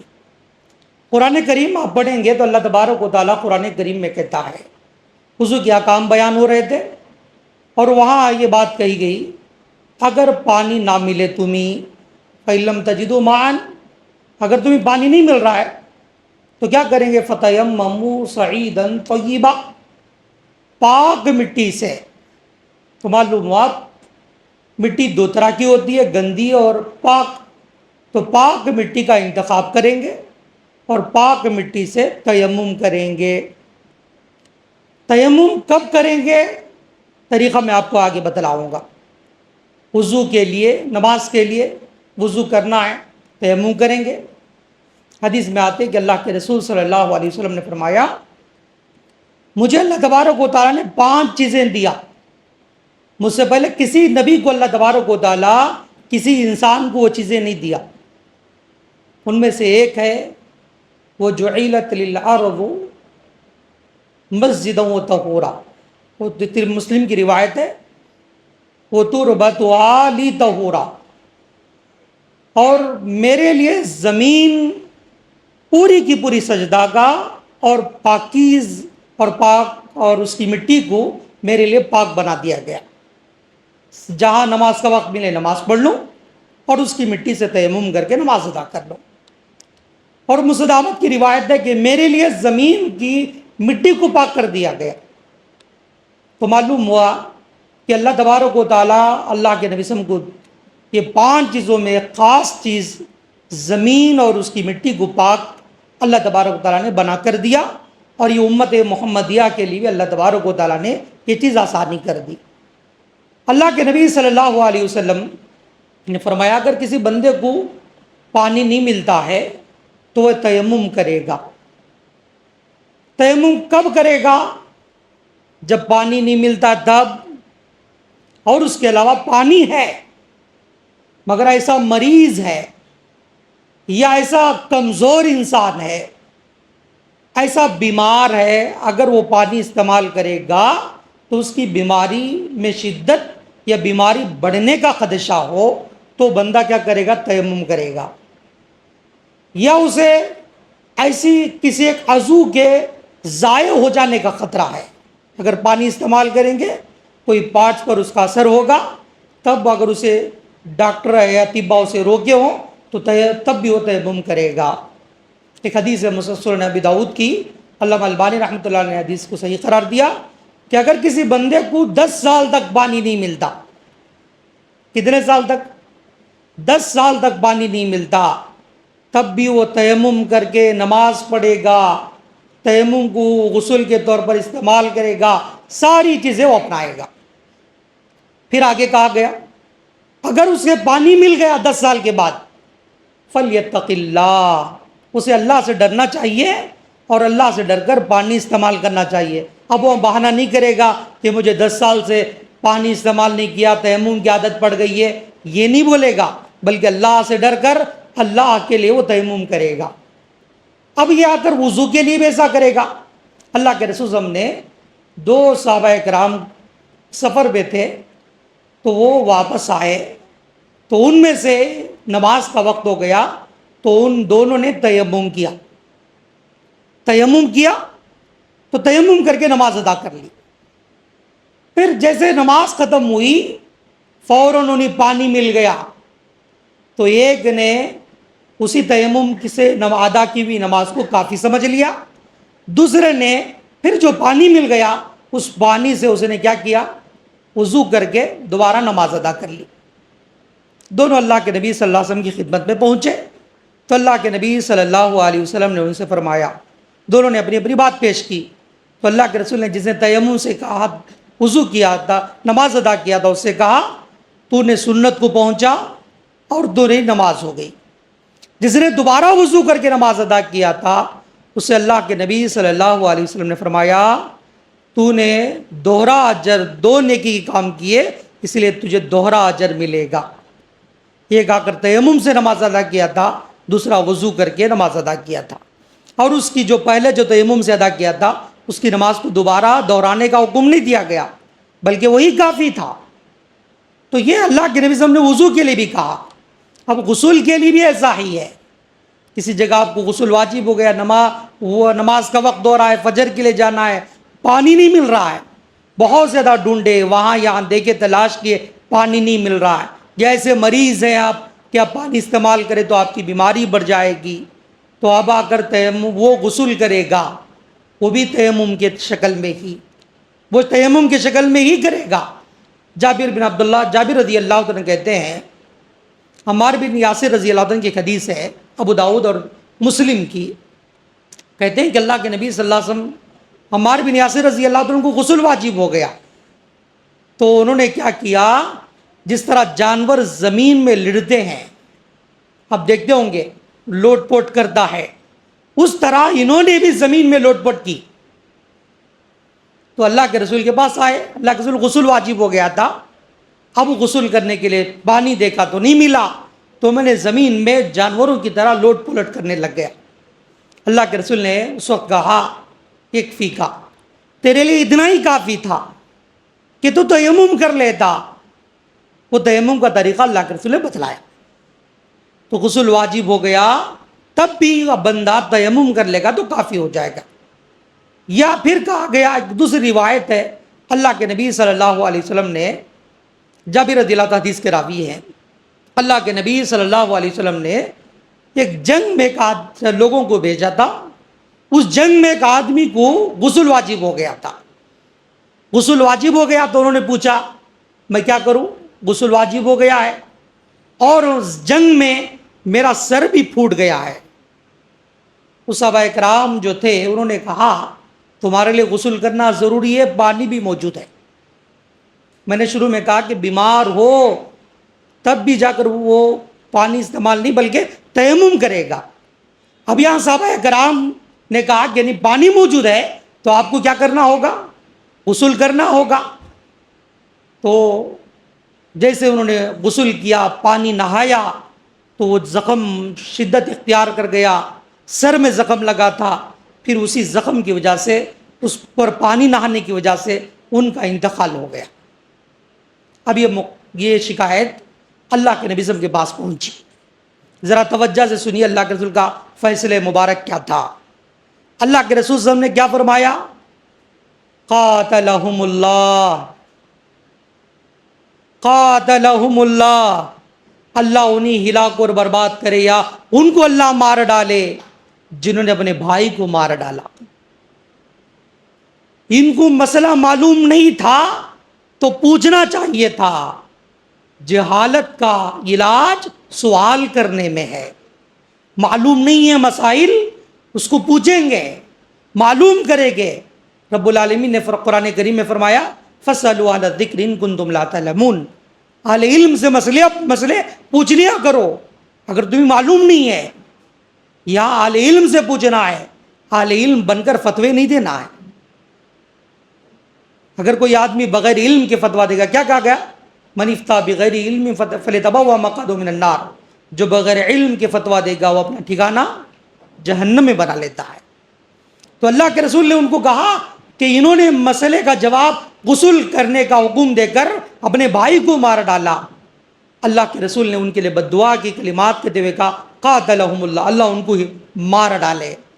انہوں نے پوچھا نہیں تو غسل واجب ہو گیا, تب بھی تیمم کریں گے. پھر تیمم کیسے کریں گے؟ حضرت عمر بن عاص رضی اللہ عنہ ایک سفر میں تھے, غسل واجب ہو گیا تھا, ان کو ایک اگر وہ نہاتے تو بیمار ہو جاتے تھے، تو انہوں نے کیا کیا، تیمم کر کے نماز پڑھ لی۔ صحابہ کرام نے اللہ کے رسول کے پاس آ کر کہا کہ اللہ کے رسول، عمرو بن عاص نے غسل واجب تھا پھر بھی ہمارے ساتھ بغیر غسل کیے نماز ادا کر لی۔ تو اللہ کے رسول نے ان کو بلا کر پوچھا کیا بات ہے بھائی کہ تم نے غسل واجب رکھ کر لوگوں کے ساتھ نماز ادا کر لی؟ تو اللہ کے رسول کے وہ صحابی نے فرمایا مجھے اللہ تبارک و تعالیٰ کا فرمان یاد آیا، وَلَا تَقْتُلُوا أَنفُسَكُمْ، تم اپنی جانوں کو ہلاک مت کرو، قتل مت کرو، مار مت ڈالو، بے شک اللہ تبارک و تعالیٰ بڑا رحم کرنے والا ہے۔ اللہ کے رسول نے ہنسا اور کچھ بھی نہیں بولے۔ مطلب ہے کہ اللہ کے رسول کا یہ اقرار، یہ حدیث تقریری بھی ہے کہ اللہ کے رسول کی خاموشی صحابی کے اس عمل پر یہ ماننی جانے والی چیز ہے۔ اللہ کے رسول صلی اللہ علیہ وسلم نے اجازت دے دی۔ اب یہ غسل میں بھی تیمم کرنا ہے، وضو کے لیے بھی تیمم کر رہا ہے، کب کریں گے؟ پانی نہیں مل رہا ہے یا بیماری بڑھنے کا خدشہ ہو تب کریں گے۔ پھر اب کیا کریں گے؟ سعیداً طیبہ، پاک مٹی کا انتخاب کریں گے۔ سب سے پہلے مٹی کا انتخاب کریں گے، یا مٹی نہیں ہے، بعض اہل علم کہتے ہیں زمین کے اوپر کا بالائی حصہ، اوپری سطح کا اوپر کا جو حصہ ہے، اس کی کوئی بھی چیز ہو اسے تیمم کیا جائے گا۔ آپ مٹی مل رہی تو مٹی، کہیں آپ ایسی جگہ چلے گئے جہاں ریت ہی ریت ہے، ریت پر بھی کر سکتے ہیں، یا ایسے علاقوں میں چلے گئے جہاں چونا ہی چونا ملتا ہے، آپ وہاں تیمم کر سکتے ہیں۔ تو یہ اس زمین کے بالائی حصے پر تیمم کریں گے۔ تیمم کا جو طریقہ ہے یہ مختلف احادیث میں الگ الگ الفاظ کے ساتھ موجود ہے۔ صحیح بخاری میں سب سے پہلے تیمم کے طریقے کی وضاحت کرتے ہوئے یہ بات بتلائی گئی ہے کہ پہلے ہاتھوں پر مسح کیا جائے، یعنی اس میں حدیث کے الفاظ ہیں کہ ایک بار مٹی پر ہاتھ مارا جائے، پھر اس کے بعد اپنے ہاتھوں پر پھیرا جائے، پھر اس کے بعد چہرے پر ہاتھ پھیرا جائے۔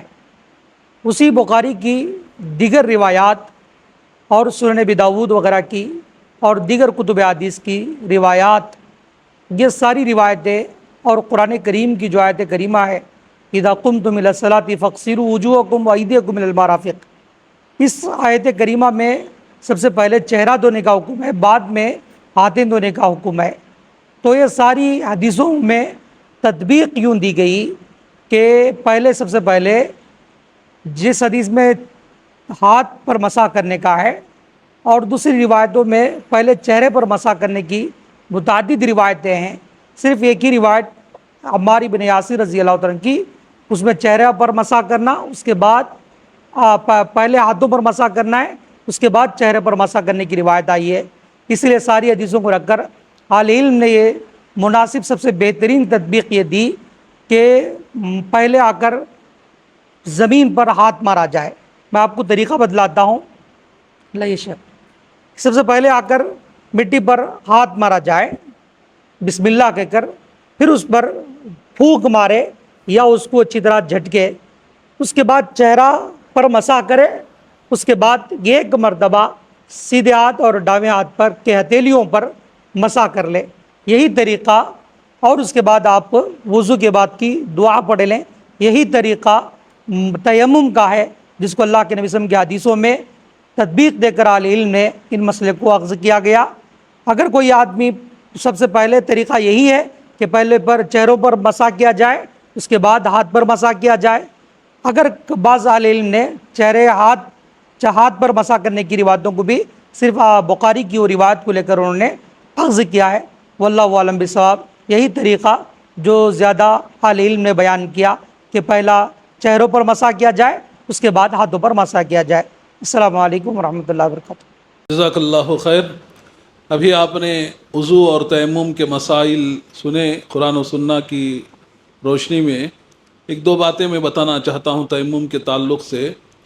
دیکھیے، چاہے وہ حیض والی عورت ہو، حیض اگر اس کو آیا ہے 4 دن 5 دن یا 6 دن جو عورتوں کے ایام ہیں، ان ایام کے بعد غسل کرنا ضروری ہوتا ہے۔ اب غسل کرتے وقت جو ہے، غسل کرنے کے دن بخار آ گیا، اتنی تیز بخار آ گیا کہ وہ غسل نہیں کر سکتی، تو تیمم کر لے فوراً۔ تیمم کر کے نماز پڑھنا شروع کر دے وہ عورت، انتظار نہ کرے جب تک کہ اس کو طاقت نہ آئے پانی استعمال کرنے کی. اگر 3 دن 4 دن بھی اگر وہ پانی استعمال نہیں کر سکتی تو ہر نماز کے لیے تیمم کرے، وہ غسل بھی ہو گیا اس کے لیے، وہ وضو بھی ہو گیا. تو وہ ایسا نہ، بہت ساری عورتیں نماز سے رک جاتی ہیں. دوسری اور ایک بات، نفاس والی عورتیں، نفاس کا مطلب جو بچہ ہونے کے بعد جو خون آتا ہے، بعض روایتوں میں 40 دن کا مقرر ہے، 40 دن کی حد نہیں ہے. اگر آپ کو 20 دن میں بھی وہ خون ختم ہو جا رہا ہے تو 20 دن کے بعد نماز پڑھنا ضروری ہے. عورتیں حساب لگا سکتے ہیں، حد جو ہے 40 دن کی ہے. بعض دفعہ بعض عورتوں کو 20 دن میں 25 دن میں وہ خون نفاس کا ختم ہو جاتا ہے، 40 دن تک انتظار کرتی ہیں. غلط بات ہے، نماز پڑھنا چاہیے. اور اگر بیمار ہو گئی ہیں یا ٹھنڈ بہت زیادہ ہے، جیسا کہ حضرت عبداللہ بن عمر بن عاص رضی اللہ عنہ کے بارے میں ابھی شیخ نے ایک حدیث بتائی، وہ فجر کی نماز میں جب اٹھے تو محتلم ہو گئے، احتلام ہو گیا، منی نکل گئی تھی. وہ امیر بھی تھے، لشکر کے امیر بھی تھے حضرت عبداللہ بن عمر بن عاص، یہی امامت بھی کرنا تھا. ان کے حدیث میں آتا ہے کہ فجر کی نماز تیمم کر کے جنوبی رہتے ہوئے نماز سب کو پڑھائے، وہ امامت کیے.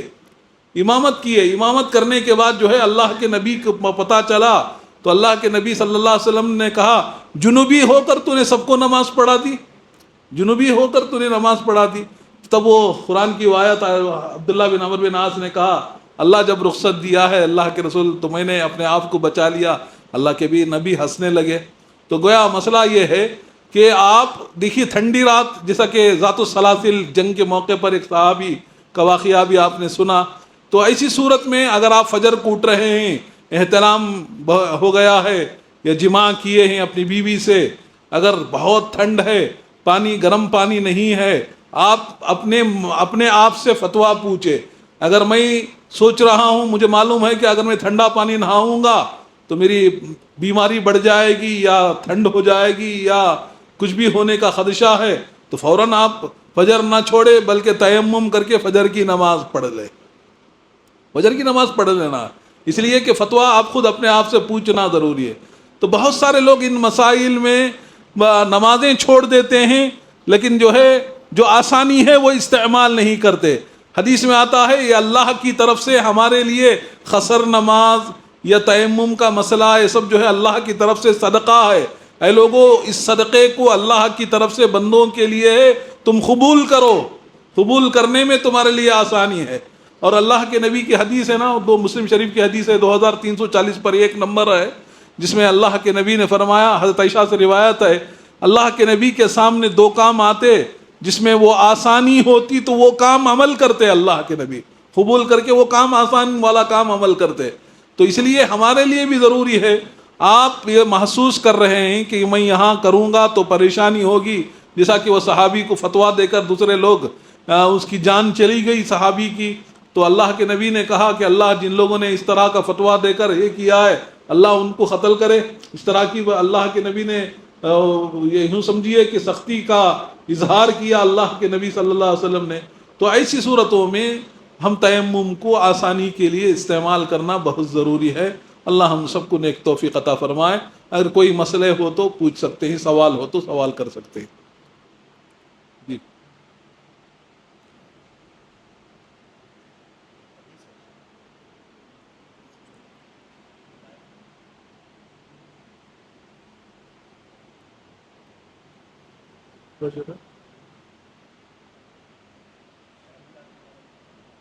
جی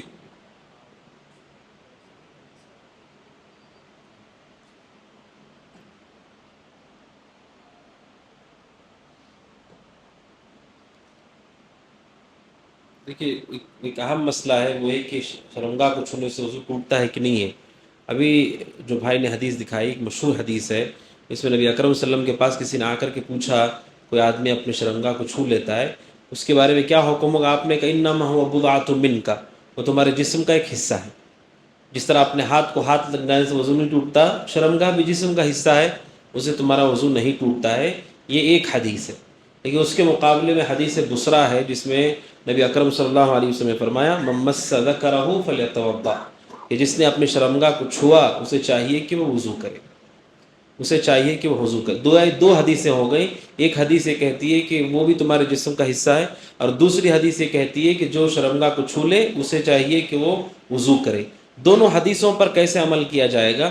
علماء نے اس کی جمع کرنے کے کئی شکلیں بیان کی، ان میں سے یہ ہے کہ اگر وہ کپڑے کے ساتھ چھوتا ہے، کپڑے کے اوپر سے چھوتا ہے، تو وہ حدیث طلق کے مطابق چونکہ وہ بھی جسم کا ایک حصہ ہے لہٰذا وضو نہیں ٹوٹے گا۔ اگر بغیر کپڑے کے چھوتا ہے تو حدیث بسرا جس میں کہا اللہ کے نبی صلی اللہ علیہ وسلم نے کہ وضو کرنا ہے اسے، تو اس پر عمل ہو جائے گا۔ گویا کہ دو حالتیں ہوں گی، اگر بغیر آڑ کے چھوتا ہے تو اس کا وضو نہیں ٹوٹے گا، بغیر آڑ کے چھوتا ہے تو ٹوٹ جائے گا، اور اگر آڑ ہے اوپر سے چھوتا ہے تو اس کا وضو نہیں ٹوٹے گا۔ ایک جمع کی شکل ہے۔ اور شیخ البانی رحمۃ اللہ علیہ نے ایک اور روایت ہے جسے صحیح قرار دیا، اللہ کے نبی صلی اللہ علیہ وسلم نے اس روایت میں صراحت سے کہا وَلَيْسَ دُونَهُ حَائِلٌ، آپ نے کہا جو آدمی اپنی شرمگاہ کو چھوتا ہے اور اس کے اور شرمگاہ کے بیچ میں کوئی رکاوٹ اور حائل نہیں ہے تو اس آدمی کو چاہیے کہ وضو کرے۔ تو یہ حدیث اور صراحت کرتی ہے کہ آڑ اگر نہیں ہے تو اس سے وضو ٹوٹ جاتا ہے۔ واللہ تعالیٰ۔ اور کوئی سوال ہے؟ بولیے موزن صاحب کو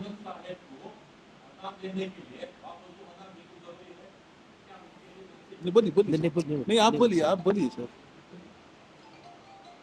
اذان دینے کے لیے وضو شرط نہیں ہے، اگر انہوں نے وضو نہیں کیا ہے تو ان کی اذان صحیح ہوگی، اذان میں کوئی خرابی نہیں ہے، فرض نہیں ہے وہ۔ اللہ تعالیٰ۔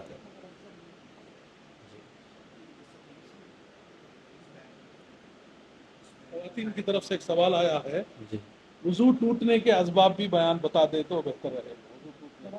مواقع وضو آپ نہیں کہا بولیے کہ وضو ٹوٹنے کے جو اسباب ہیں ان میں سے پہلا سبب ہے وہ یہ کہ سبیلین اگلی اور پچھلی شرمگاہ سے کوئی چیز خارج ہو جاتی ہے تو اس سے وضو ٹوٹ جاتا ہے۔ ہوا خارج ہو یا پیشاب ہو یا استنجا ہو یا خون ہو، اگلی پچھلی جگہ سے جو شرمگاہ ہے اگر وہاں سے کوئی چیز نکلتی ہے تو اس سے وضو ٹوٹ جاتا ہے، ہوا نکلتی ہے یا پیشاب، اس کے ذریعے سے وضو ٹوٹ جاتا ہے۔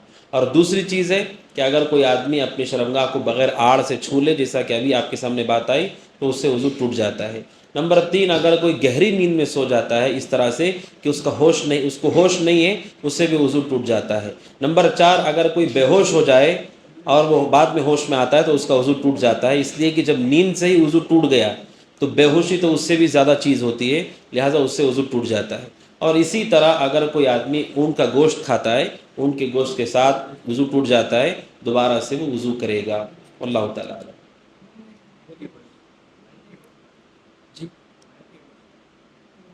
ہاں، دیگر گوشت کھانے سے وضو نہیں ٹوٹتا ہے، اون کے گوشت کے ساتھ خاص ہے، اگر کوئی اون کا گوشت کھا لے تو اس سے وضو کرنا ہوگا۔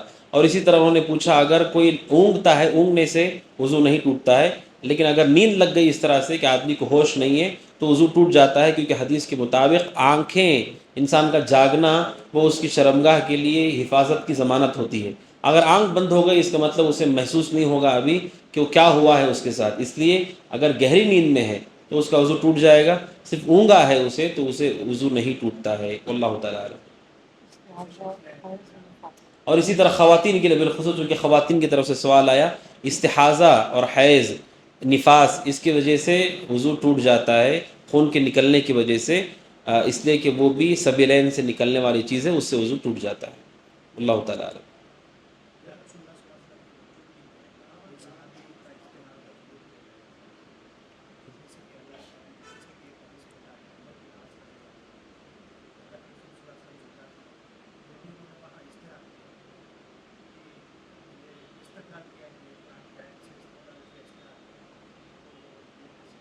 بالکل بالکل، نبی اکرم صلی اللہ علیہ وسلم کے زمانے میں صحابہ نے مسائل میں اجتہاد کیا، ایک سے زیادہ کئی مقامات ہیں، صرف وہی مسئلہ نہیں ہے، اس کے علاوہ بھی بہت ساری روایتیں ہیں جس سے ثابت ہوتا ہے کہ صحابہ نے اجتہاد کیا، دلائل کی روشنی میں مسئلے کو سمجھنے کی کوشش کی، لیکن کب مانا جائے گا اس کو؟ وہ نبی اکرم صلی اللہ علیہ وسلم کی حدیث کے ذریعے سے اسے مانا جائے گا کہ وہ اجتہاد صحیح ہوا کہ نہیں ہوا۔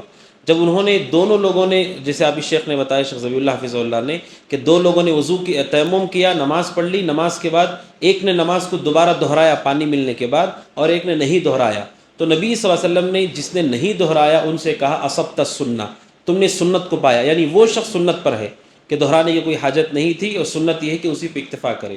اور دوسرے شخص کو آپ نے کہا تمہارے لیے دگنا اجر ہے، یعنی اجتہاد کی وجہ سے، چونکہ انہوں نے دلائل کو سمجھنے کی کوشش کی تھی، آپ نے کہا تمہیں دگنا اجر ملے گا۔ تو نبی صلی اللہ علیہ وسلم کے زمانے میں صحابہ نے اجتہاد کیا اور بعد کے دور میں بھی کیا، لیکن حدیثوں کے ذریعے سے یہ طے ہوگا کہ وہ اجتہاد سنت کے موافق ٹھہرا ہے کہ نہیں ٹھہرا۔ اللہ تعالیٰ زور سے بولیے گا، زور سے بولو۔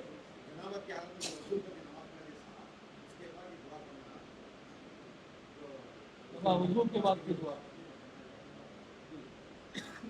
اللہ تعالیٰ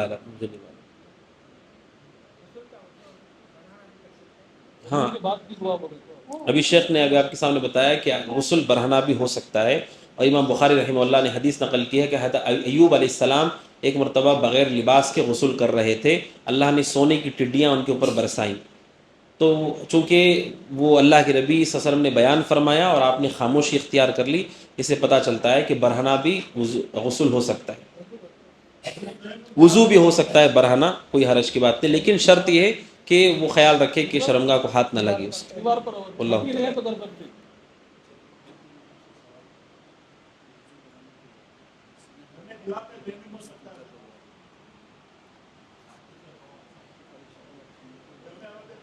ایک سوال آیا ہے عورتوں کی طرف سے، ایک منٹ آپ کا سوال جواب دیں گے۔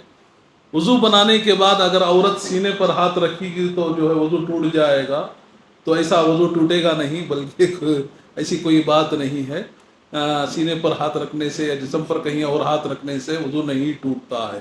اور ایک دوسرا مسئلہ بھی یہ ہے کہ اگر وضو نواقض وضو میں ایک بات بھی مشہور ہے، جیسا کہ بعض احباب کے پاس بڑی سختی کے ساتھ عمل کرتے ہیں، اگر شوہر وضو سے ہے اپنی بیوی کو چھو لے تو وضو ٹوٹ جاتا ہے، ایسا بھی مسئلہ نہیں ہے۔ نواقض وضو میں یہ بھی نہیں ہے، چھو سکتا ہے اپنے شوہر کو، اپنی بیوی کو چھو سکتا ہے، کوئی مسئلہ نہیں۔ وہ وضو سے پہلے جو بسم اللہ پڑھے، اچھا، ہمارے جو آپ کا سوال ہے، جس طرح غسل کرنے سے پہلے بسم اللہ پڑھتے ہیں، اسی طرح غسل کے بعد جو ہے آپ پورا وضو بنا کر نکلتے ہیں کمرے بیت الخلاء سے، حمام سے، پڑھ لیجئے دعا پوری۔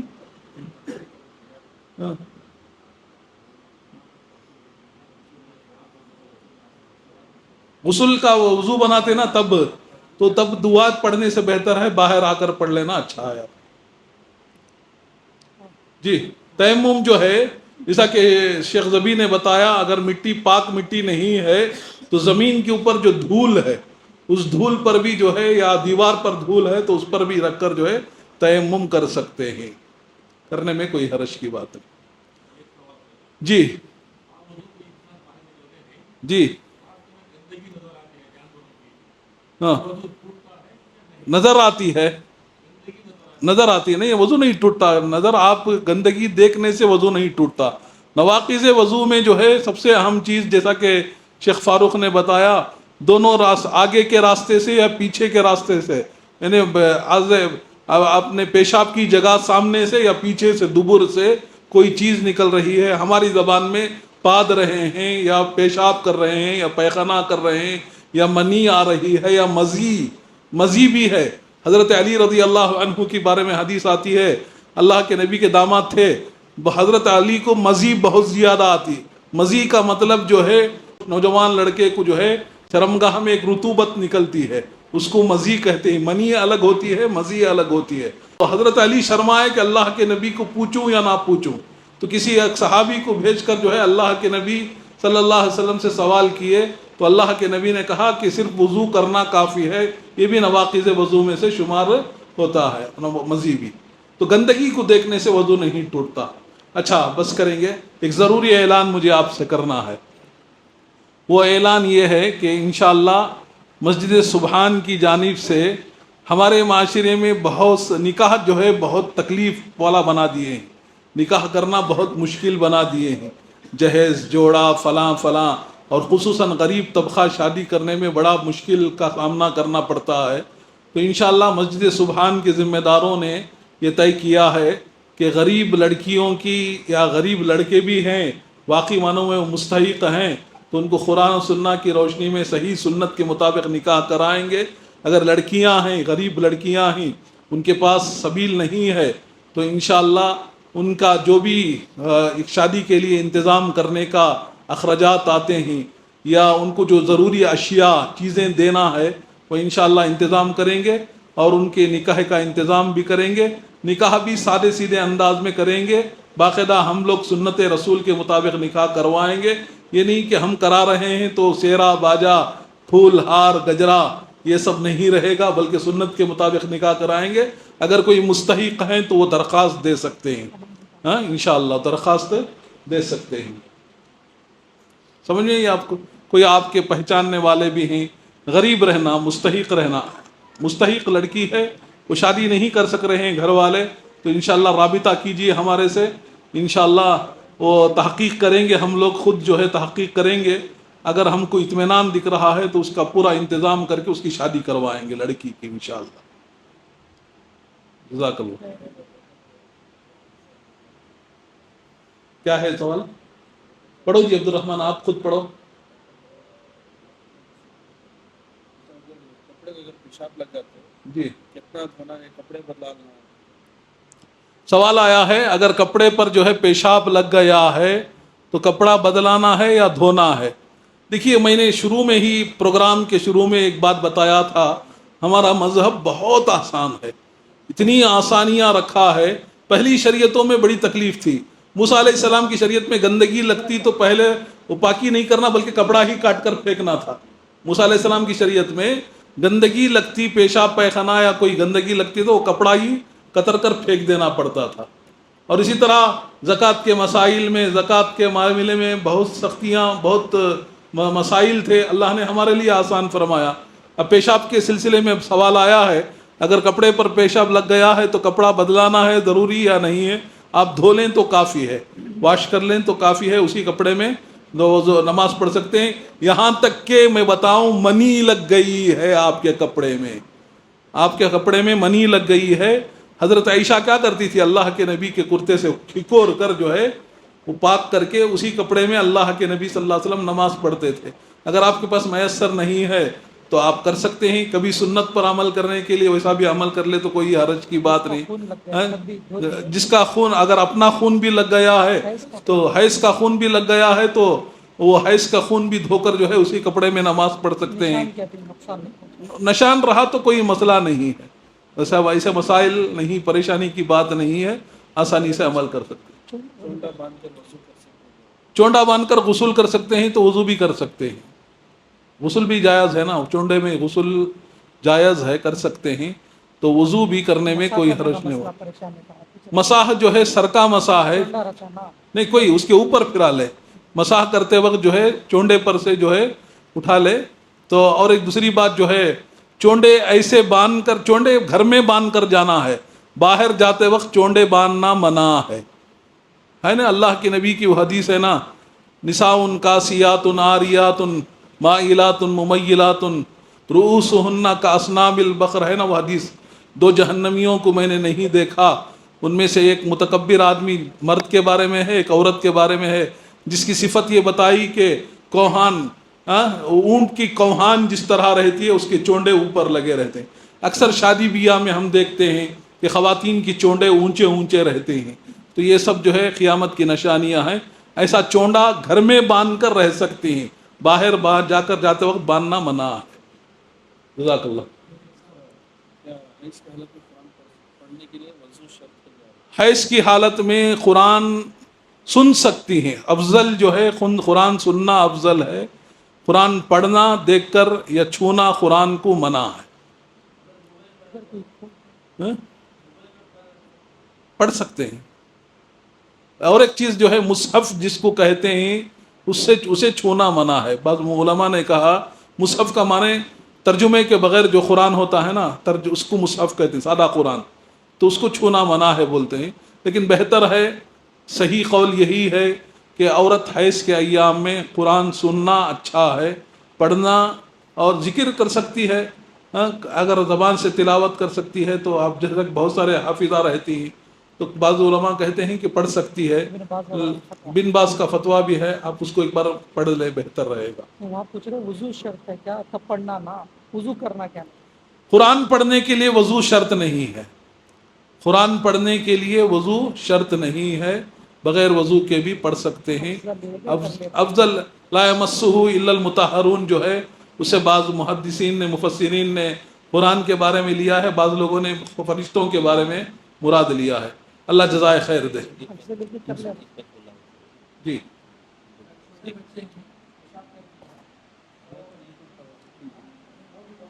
ایک اہم بات مجھے بتانی ہے، وہ یہ ہے کہ جو سوالات اور جوابات کی نشست ہے، اس سے پہلے بھی نشست ہوئی ہے، یہ قاعدہ ہے، یاد رکھیے، وہ یہ ہے کہ ہم کسی کے تقلید کو صحیح نہیں مانتے، چاہے وہ کوئی بھی شخص ہو. آنکھ بند کر کے کسی کی بھی اتباع جائز نہیں ہے. آپ شرعی مسائل سنتے ہیں، اس کے بعد اگر کسی مسئلے میں آپ کو اشکال ہے تو صرف مجلس یہاں نہیں ہے، علماء موجود ہیں، مساجد ہیں، مدرسے ہیں، آپ علماء سے مل کر اس کی تفصیل لیجئے، کتابوں کا مراجعہ کیجئے اور مطمئن ہو جائیے. صرف ان مجلسوں میں بسا اوقات کوئی سوال آدھا آیا، ادھورا آیا، یا سمجھنے والے کو غلطی ہو گئی اس میں، تو اسے جلد بازی نہ کرے گفتگو کرنے میں، اس کی وجہ سے بسا اوقات تشویش ہوتی ہے، پریشانی ہوتی ہے. اطمینان کے ساتھ مسائل کی تحقیق کیجئے اور جو بات کتاب و سنت کے موافق ہے اس پر عمل کیجئے. نبی اکرم صلی اللہ علیہ وسلم کے علاوہ کسی اور کے پیچھے ہم آنکھ بند کر کے چلنے کو صحیح نہیں سمجھتے ہیں. اللہ تعالیٰ عالم. بارک اللہ فیکم. بس جزاک اللہ خیر، احسن الجزا. اللہ تعالیٰ ہم سب کو نیک توفیق عطا فرمائے. ہمارا یہ پروگرام اب اختتام کو پہنچا ہے. میں تمام احباب کا، آنے والے مردوں کا، خواتین کا تہہ دل سے شکریہ ادا کرتا ہوں. اور ان مسائل کو سنیے. آپ یہ ویڈیو لے کر بھی جو ہے اور غور سے سن سکتے ہیں، دوسروں کو پہنچا سکتے ہیں. انشاءاللہ ہر مہینہ اسی طرح کا پروگرام رکھا جائے گا اس مسجد میں. اللہ تعالیٰ سے دعا ہے اللہ ہم سب جو کچھ سنے ہیں نیک توفیق عطا فرمائے، عمل کا جذبہ پیدا فرمائے، اور جو خامیاں ہو گئی ہیں سننے میں یا بولنے میں اللہ معاف فرمائے. سبقت لسانی سے بھی کبھی کچھ چیزیں ہو جاتی ہیں، اسے مدعا بنا کر کوئی مسئلہ نہ کھڑا کرے. ہو سکتا ہے بولتے وقت جو ہے کوئی چیز آ جاتی ہے، جیسا کہ شیخ نے بتایا پورے مسئلے، پورے سوالات یہیں آتے ہیں. کبھی بہت سارے اوقات میں ملاقات ہوتی ہے تو سوالات نہیں ہوتے. اس لیے ان محفلوں میں سیکھنے کا جذبہ رکھیے. مختصر سا ایک سوال، دو سوال رکھ کر جو ہے بات کو ختم کریں گے. میں دوبارہ مسجد سبحان کے ذمہ داروں کی جانب سے، میں اپنی جانب سے، ذیلی جمعیت کی جانب سے آپ سب کا شکریہ ادا کرتا ہوں. اور خصوصاً خواتین کا بڑے جذبے کے ساتھ، بڑے شوق کے ساتھ آئی ہیں. اللہ آپ کے آنے کو قبول فرمائے. سبحان اللہ بحمدہ، سبحانک اللہم بحمدک، اشہد ان لا الہ الا انت، استغفرک واتوب الیک. وقل جاء الحق وزهق الباطل إن الباطل كان زهوقا